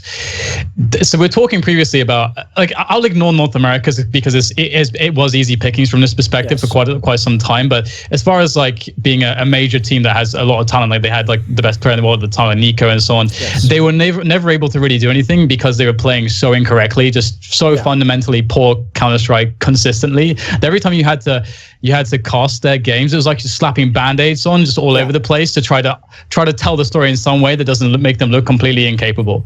And that's like the difference when you're an analyst, because then the analysts get to have the fun, because then they get to actually shit all over that team for making all those mistakes. It's a lot of good resources for them. But for me, from a fan perspective, I haven't. Duncan, do we really have any issues with fans generally? I mean, and obviously, like there is the Brazilian fans can be very. You live in a very different world to me. I do, yeah. You live in the sheltered, gated community of FACEIT, whereas I'm in the Wild West, where it's like fucking The Walking Dead or something, man. Like, I've got to watch out for a gang of people coming, I've got to have my shotgun pellets, got to have enough of those, got to have a safe house I can get to. No, I would say this, Dan, by the way, for context again, for people who don't follow CS, the reason why Dan picked a very good team there in Mouse Sports is he picked a team where it had that very unusual circumstances that almost never happen, where the person who legitimately might be the best player plays for a team who, by all rights should be like 15th, but because he plays for them, they're always in with a chance in the odd game, so they would be like the 8th best team. So as a result, Dan's entirely correct. The problem when you analyze their games is they keep sort of getting boosted by this mega player to a level that they shouldn't be at. So they get to that level, they have a chance, but they're going to lose for a fundamentally obvious reason. And it's going to sound like all you did is suck the dick of the really good player, like he's fucking amazing, but then shit on all his teammates, which is obviously the room for people to get their feelings hurt on that one is immense. Even if you don't want to do that, but it's like if you're just being presented with that scenario again and again, and you're like, again, oh, well, here's the problem. No, here's my team, I would say. Okay, so there's two teams that come to mind, Dan. Maybe you can agree if you've seen the responses. So they're both Danish teams in Counter-Strike. So one was actually the best team in the year. The best team in the world for the first 3 to 4 months of the year was a team called Astralis, who's a very, very tactical team. And as I've already said, I already naturally have a bias towards tactics, because I actually think in most games that advanced tactical systems will overcome things like just having a slightly better player at this position here, because essentially if you play correctly off the different dynamics of the game, you can win by teamwork, predicting what someone's going to do, planning for them, etc. And so I think that has just more range to be consistent and to be in theory the best if you have the right players. And the problem with this team was they were actually the best team, but they didn't necessarily have all the best players. They didn't have all the superstar players. And so the key thing was they could actually, this will sound like I'm biased, they could play correctly and sometimes lose. And so to a fan who's a very casual fan, that's like an offensive concept because they think you're taking away credit from the other team. They think you're saying like, the other team was lucky. Whereas the point I'm making is because I could see tactically how the in-game leader made a really great read at this point in the game, or how he had something prepared and maybe they even executed it. But then, say at the end of the execution, someone didn't kill someone with the gun, which at the end of the day is a fundamental part of the game. But you can't predict that if you're the in-game leader. You just set the game up and you hope it works.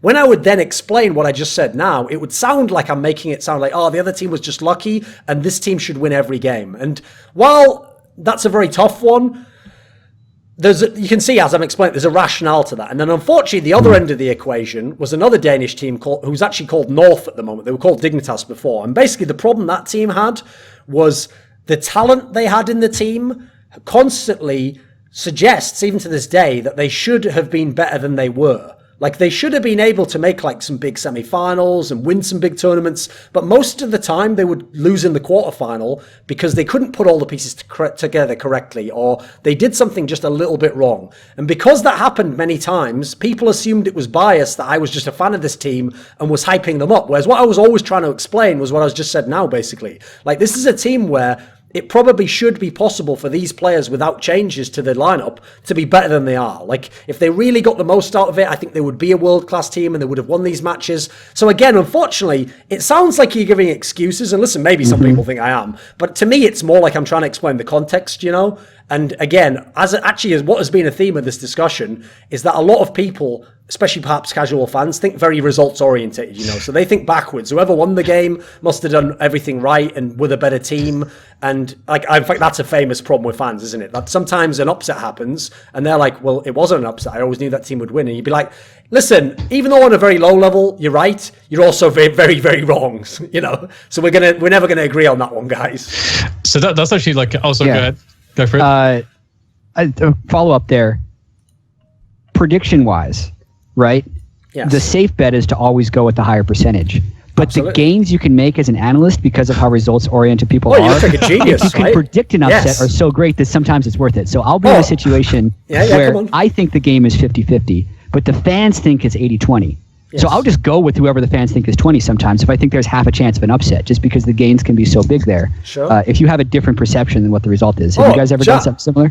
I'll give you a quick example, that happened in League of Legends, So famously, at the season, I think it was season 5 Worlds, Crumbs season 4, Crumbs, Kaboom beat Alliance. Yeah. So here we go, every upset. The whole point, Dan, you'll like this. What he did was he just predicted the upsets all over the place. And guess what? At the end of the tournament, someone calculated all the wins, So for example, Monte Cristo, the Korean caster, just picked all the favorites, right? So he ended up with 80% correct. At the end, Crumbs had the lowest percent. I think he had something like 45% or lower, right? But I think it's a little higher than that, but it was. But because here's the thing, because he got a couple of the ridiculous upsets, people to this day only remember the hits, and they literally call him as a joke Prophet Crumbs. And he did he had some that were outrageous. So it doesn't matter that, the nuts and bolts reality tells us he was objectively wrong most of the time. It doesn't matter because when you hit, as you're saying here, Jatt, the upside's ridiculous, isn't it? So is there some perfect spacing of because you don't want to look like you're just crazy and just making these crazy predictions all the time for the sake of it. So is there this perfect spacing? So one every 7 games or something, that's the money number where you go for that crazy prediction. Exactly. It's whenever you feel like your read of the game is so different than the public's perception of the game is when you got to take a shot. That's how I feel. What do you do, Blitz? I mean, I always err on the side of caution. I told you I was the most vanilla guy ever. So I'm team fan favorite number 1. Okay, I'm definitely gonna take it, guys. I believe I'm ride or die with you. I don't know. I just, for the most part, in Dota anyways, it's you kind of know who's going to win.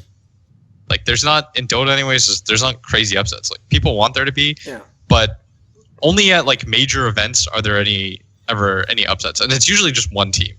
One team will always outperform. What about Liquid at TI, even when they dropped in the losers bracket? Were they the favorites throughout every match of the losers bracket? From my perspective, yeah. They were amazing. They had an understanding of the game that was unparalleled. I don't want to blow up Kuro's spot, but they had 2 heroes in mind that everyone else thought was super overrated, and they thought were just the best heroes in the game. And they were like, in Dota, it's really weird because we all have such a different understanding, right? I was talking to one of the players and I was like, I think Dro's a horrible hero. And he's like, no. And their coach is like, no, we think it's the best hero in the game. And I was like, I think you're going to be proven wrong here, buddy. And it got demolished every single game. But then Liquid's understanding of the game was just so much better that it was sort of flukish that they lost. I think they just recovered. Okay. If you watch the lead up, they just kept picking a variation of these two heroes until the finals, and then the game just like was so easy for them. That was why it was the only 3-0 finals. It was like Misery called it. Misery, we were watching it in the EG booth, and he's just like, "This is going to be the fastest 3-0 you've ever seen." Okay. Like all my life, he said that. He's like, "This is going to be the fastest 3-0 you've ever seen in your life." I was like, "You're wrong. Like Newbie's such a good team." He's like, "You're an idiot, Blitz. Like, what did we learn together this year?" He's like, Lick was going to win really easily, and I was like, "Damn." Did anyone say that on the desk? Because that would have been super engaging, right? If someone's like, not fastest really, hero ever.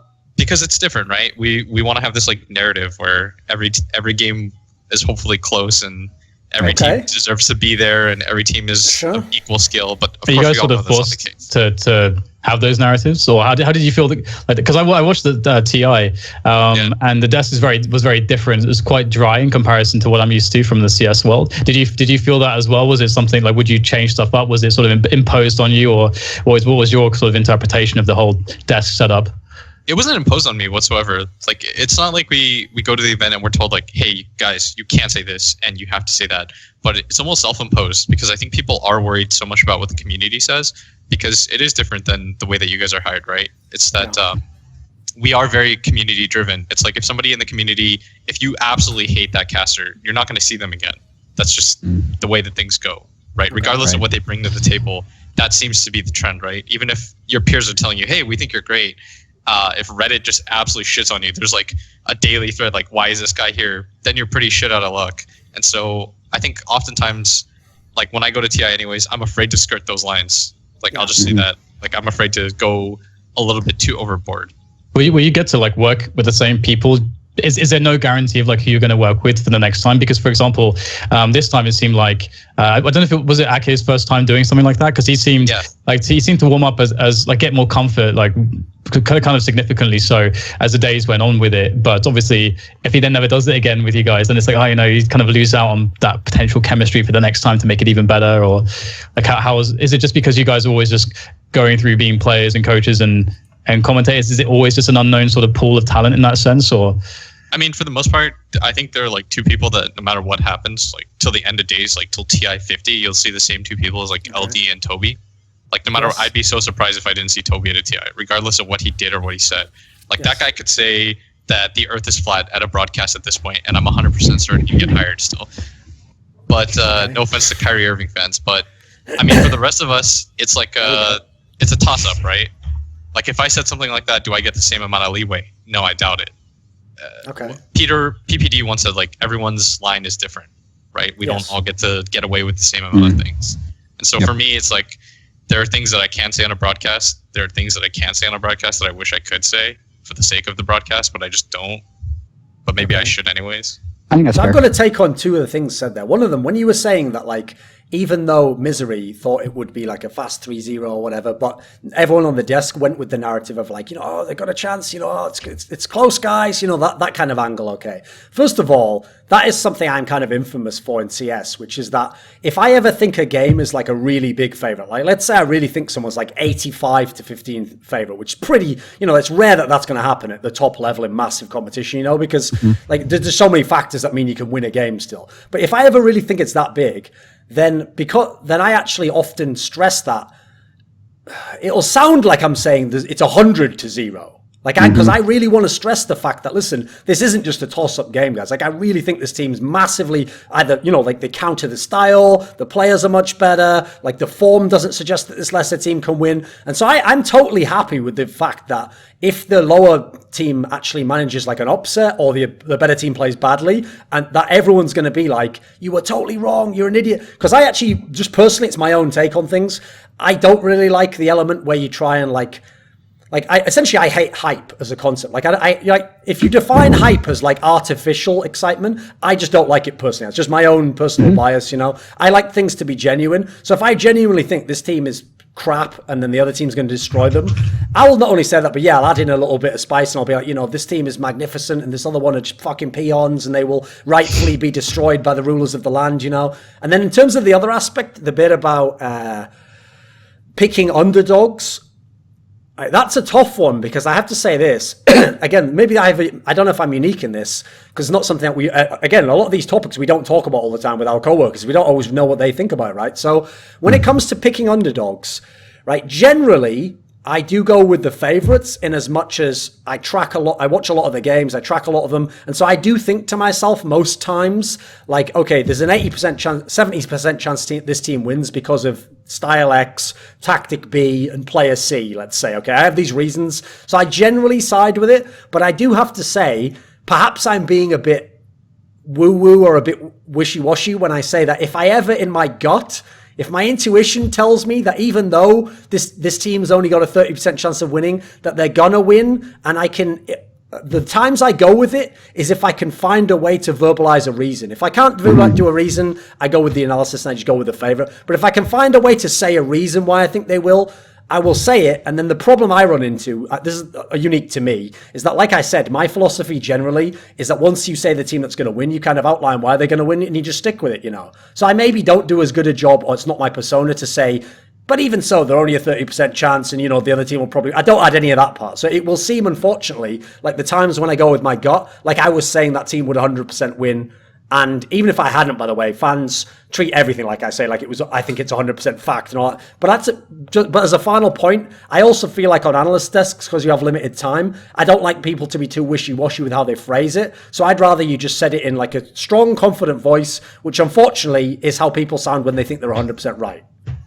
Yeah, I think this is another problem that's like, all this is tangentially related to caster bias, so I think we're staying mostly on topic. Sure, yeah. When you have an overwhelming favorite and you have a 3-person desk, where is the value of having all 3 people saying it's a stomp versus having the devil's advocate opinion? Because the selfish one or the easy one to do, I actually think in a 90-10 is the person who says 100%.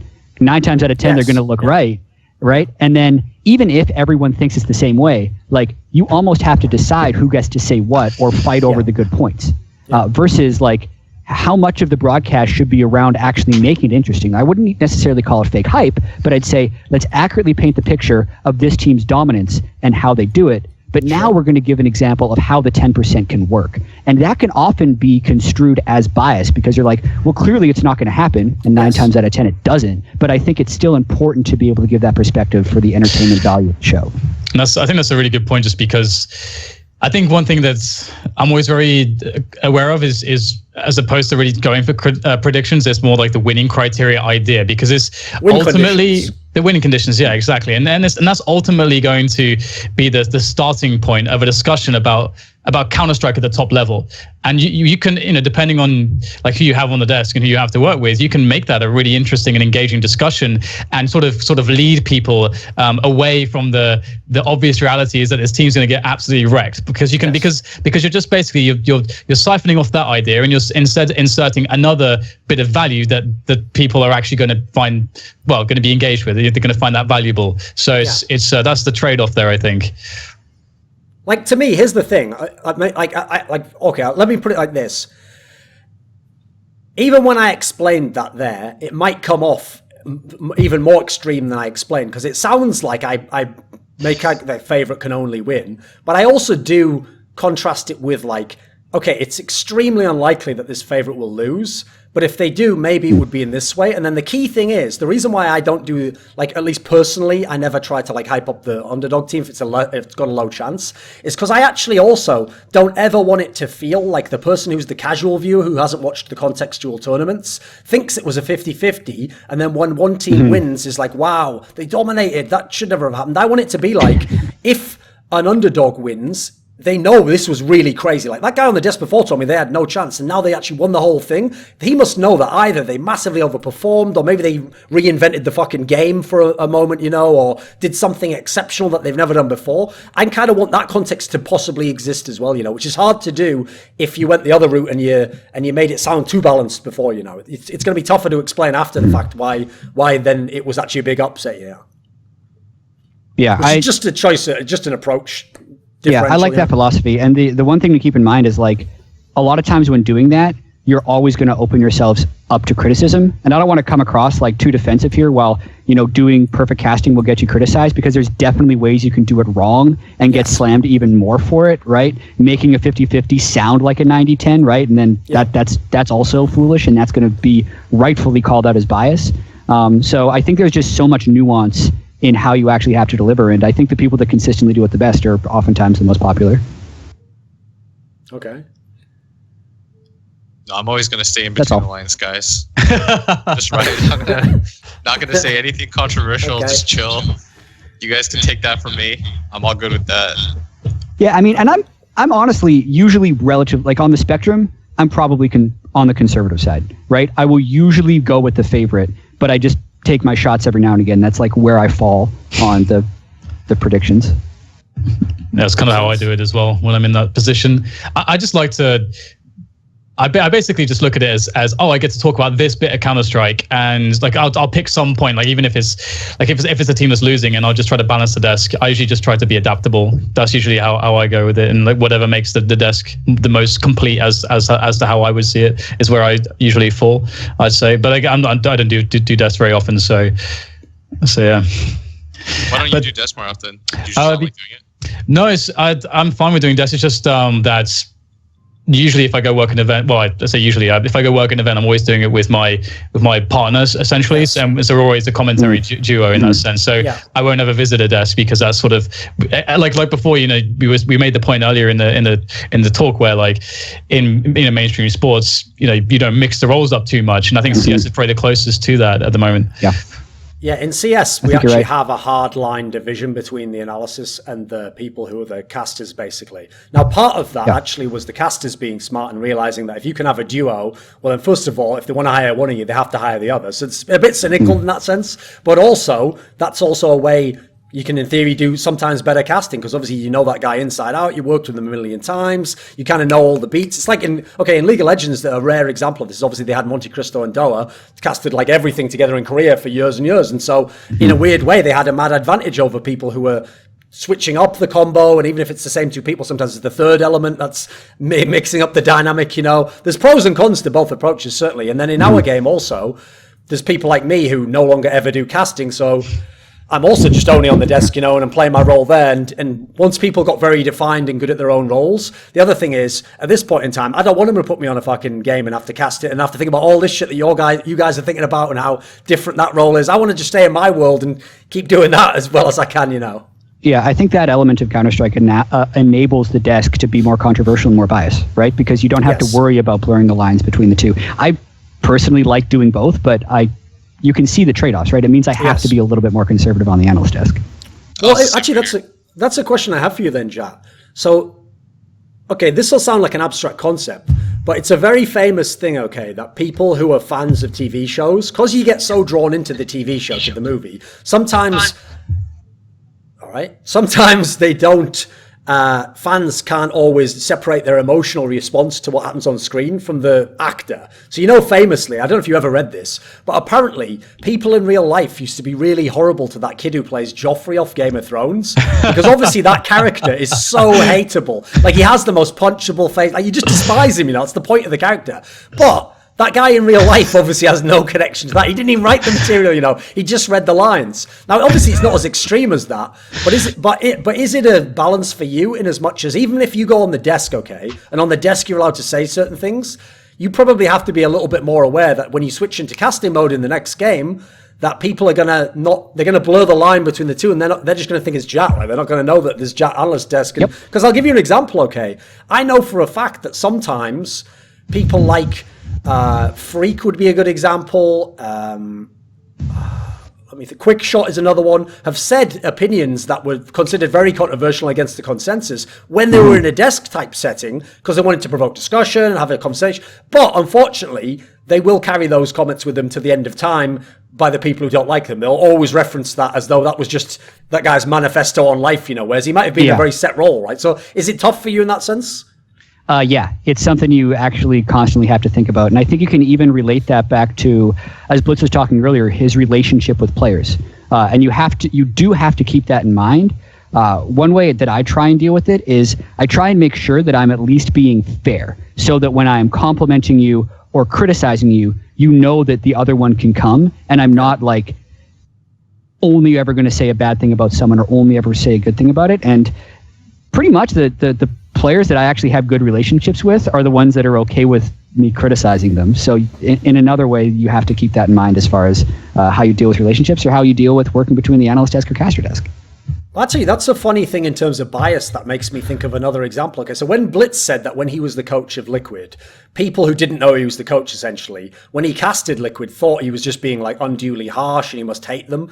That's another problem I have with the bias issue when you have the personal relationship, right? Because actually, this will sound funny to anyone who only started watching Counter-Strike in the last year and a half. Because what happened is, right, in the first half of Counter-Strike CSGO, so that was like late 2012 to let's say about end of 2014, there was a player who most people now would know is probably my favorite player at the moment. He's a Danish player called Device, who is the star player of the Astralis team I mentioned.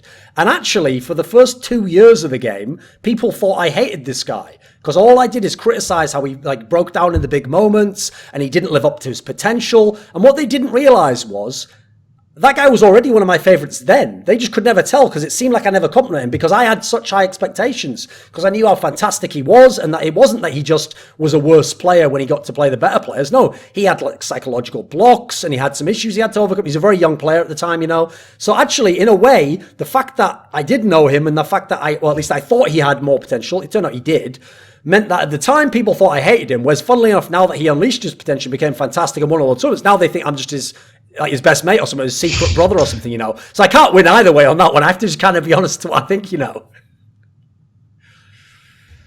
Yeah, that's always the way it crumbles. And sometimes Jatt, isn't that an issue for you? We're talking about bias as though it only exists with the fans. But one easy way you could get wrecked, any of us can get wrecked, is the ultimate influencer of fans are the pro players, because ultimately they're fans of those players. So if a pro player comes out tomorrow and he said like, oh, Jatt, I thought you were really biased against me in that game, it would be 10 times worse the response, right? And sometimes players, some of them we're friends with, they're like, why are you wrecking me? You know, I'm a really good player. And it's tough in that sense, right? That's a bias problem, right?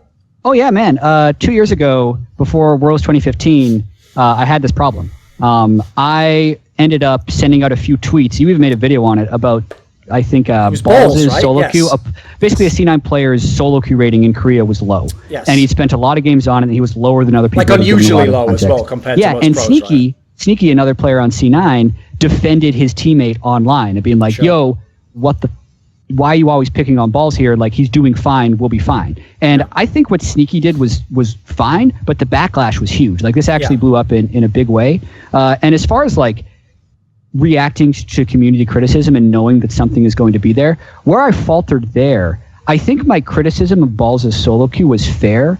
What I don't think was fair is I wasn't doing it about anyone else. Like, I was singling out this one player for not doing well, but I wasn't also critiquing all the other people that were struggling or complimenting all the other people that had been doing well. So what I ended up doing there is I ended up making these like 4,000 word group preview articles for every team. They were like, listen, I'm not just trying to dump on Balls. I have done so much prep, and for some reason I decided to tweet this one thing. So I think if I would have been more active with my analysis and like actually shared more instead of just that one thing, the backlash wouldn't have been nearly as bad, and I still would have been able to say what I wanted to say. So in that way, that's why I'm kind of trying to evolve my casting to be at least as complete or as fair as possible. Okay. I've only ever received compliments from professional players that I represent them well in commentary. Dan, you know everyone in this conversation fucking hates you, man. You are so ridiculous, Dan. You have caster privilege. What the fuck are you talking about? It's funny. Now, are they being nice to you so you'll say nice things about them? Or do they have maybe that's what it is. But an easy mark down. There could be, but I was thinking about this. Maybe like you're saying that, I don't really receive any criticism, right? These days, and maybe there's like a thing that we should coin, like the Bardolph vacuum or something, where he just like sucks in all the attention. I'm just like able to walk around freely. I don't know. Okay, so he's such a character, He's like the flak who sucks in the homing missile, and your plane survives. Then, Dan, you don't take the hit ever. I'm just chilling on the side, man. Just all right. So where else do we go with this discussion? Is there a last topic anyone has?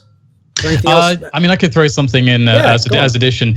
So, as far as commentary goes, for you guys, what have you found has actually been the most difficult aspect to it? Because I think this could be a nice way to finish, considering the fact that we have actually, I think, unpacked a lot. Like, not even everything, of course, but we've unpacked obviously a lot of challenges that comes with commentary. So, what to you guys individually was the most challenging thing? For me, it would be solidifying a framework for what's important to talk about, because you can go into a match and you actually just have an infinite number of things that are important, whether it's the storyline here, there, style, tone, who is the protagonist, like who are you casting for? And if you don't figure that out, your casting is sporadic.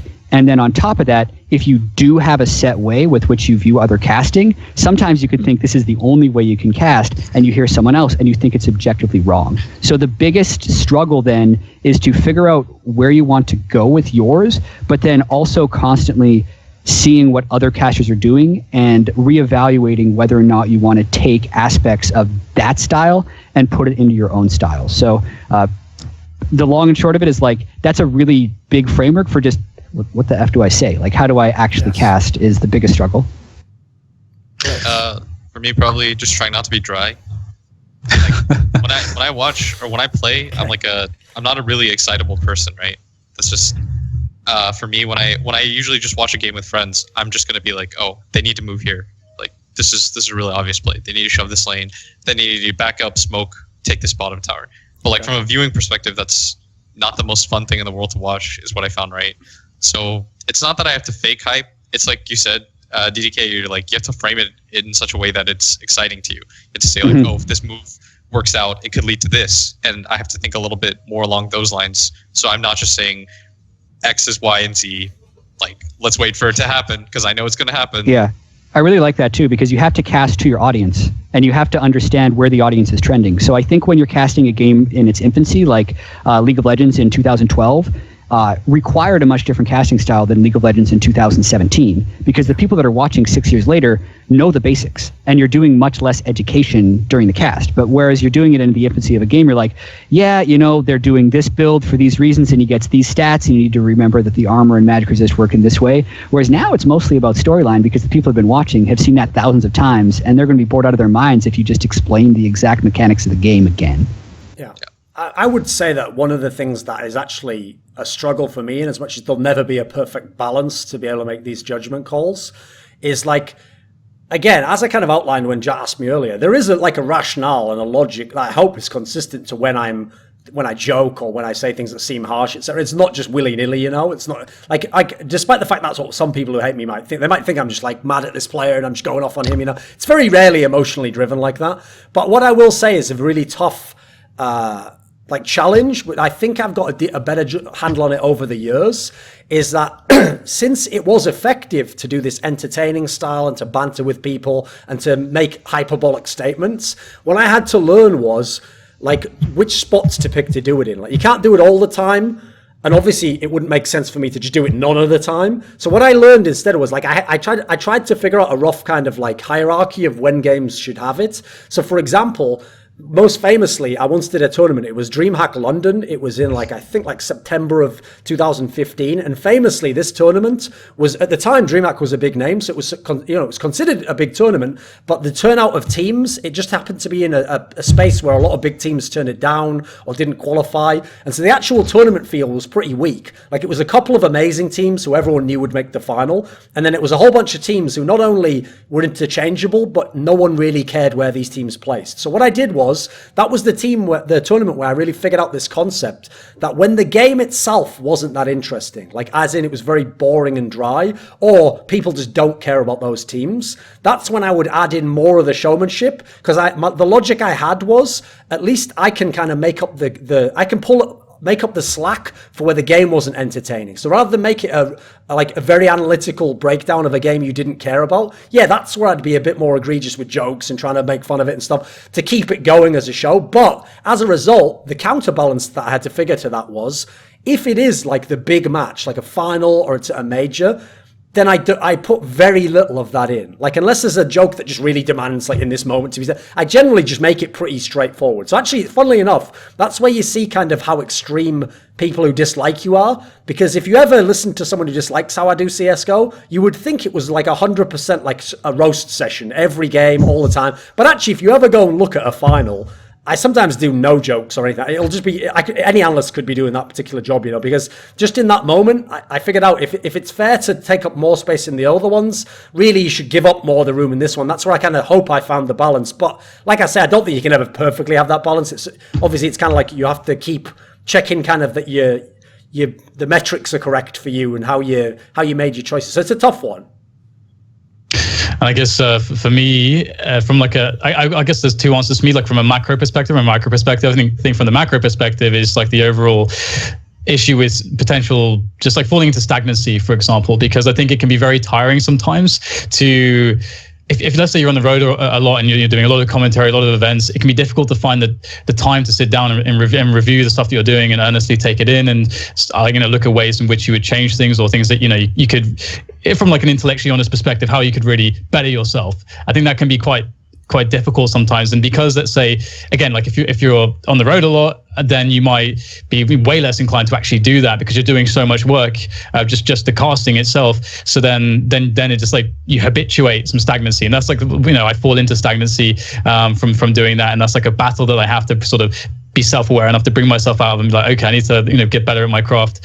So I struggle with that. And from a micro perspective, I think fatigue, is a really big deal, because as we've again sort of unpackaged a lot in this discussion, there's a lot of things going on, and so you can misspeak just from a lapse of focus from that moment in time, or maybe you guys have probably all experienced it too. I mean, the chemistry with your partner is incredibly crucial to your commentary. We already talked about making sacrifices if they should say something that you want, that you should the right decisions to build on it, but maybe you're actually in la la land in that moment, you're actually zoning out a bit because you're really tired, you have a lapse of focus, you're not quite sure what they were saying or the context of what they were building, and then that makes it a struggle as well to deliver the best performance. So for me, it would be those two things are the biggest struggles I have right now, I think. I think I have a good way to tie into that then, to kind of close it up then, which is that one thing, okay, by the way, when Dan says fatigue, sometimes that's not even your fault, Dan. Like, you have to realize, within the league he does, the ECS, which was FACEIT's league, he used to have to cast the European games, which would be like 4 games. Then he would wait a few hours and cast the American games in the morning. Still doing that. Okay, well, my mistake, Dan. You are still in that Bane pit. But okay. So he used to have this ridiculous cast where, obviously, if you cast like 9 games in a day, you're going to be pretty fucking tired by like game 6, if I'm being generous, So the problem is, I will tie that in and say this.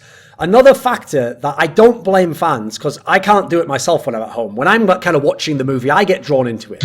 Whenever we judge people who we see doing a game, it's very hard to think like, how many hours were they up now? What time is this game taking place? How many big, like, energy expending games did they do before? We don't. What we do is we hear what they say and we just analyze that. And so if we think that, say they misspoke or they said something in a hyperbolic manner, we will take that as though that was as though that was exactly what they meant in exactly those words, and we'll analyze it and break it down. Well, he could have said this word here. It's like, mate, if you've ever tried doing like 8 games in a row, you're lucky I even said sentences now. Like, I wasn't thinking about exactly what word, and you know what? Halfway through that, I knew it was as stupid as you did, but I thought, let's just keep the show rolling. Let's get to the next point. So I think that's a good way to close it up, is that I hope one thing that people have taken from the show, no matter whether they think that we're all biased or not, is that there are so many factors involved with all of this that go into even making statements on casts that it's incredibly hard to actually know if someone is biased, if they misspoke, if it's your expectations as a fan are different.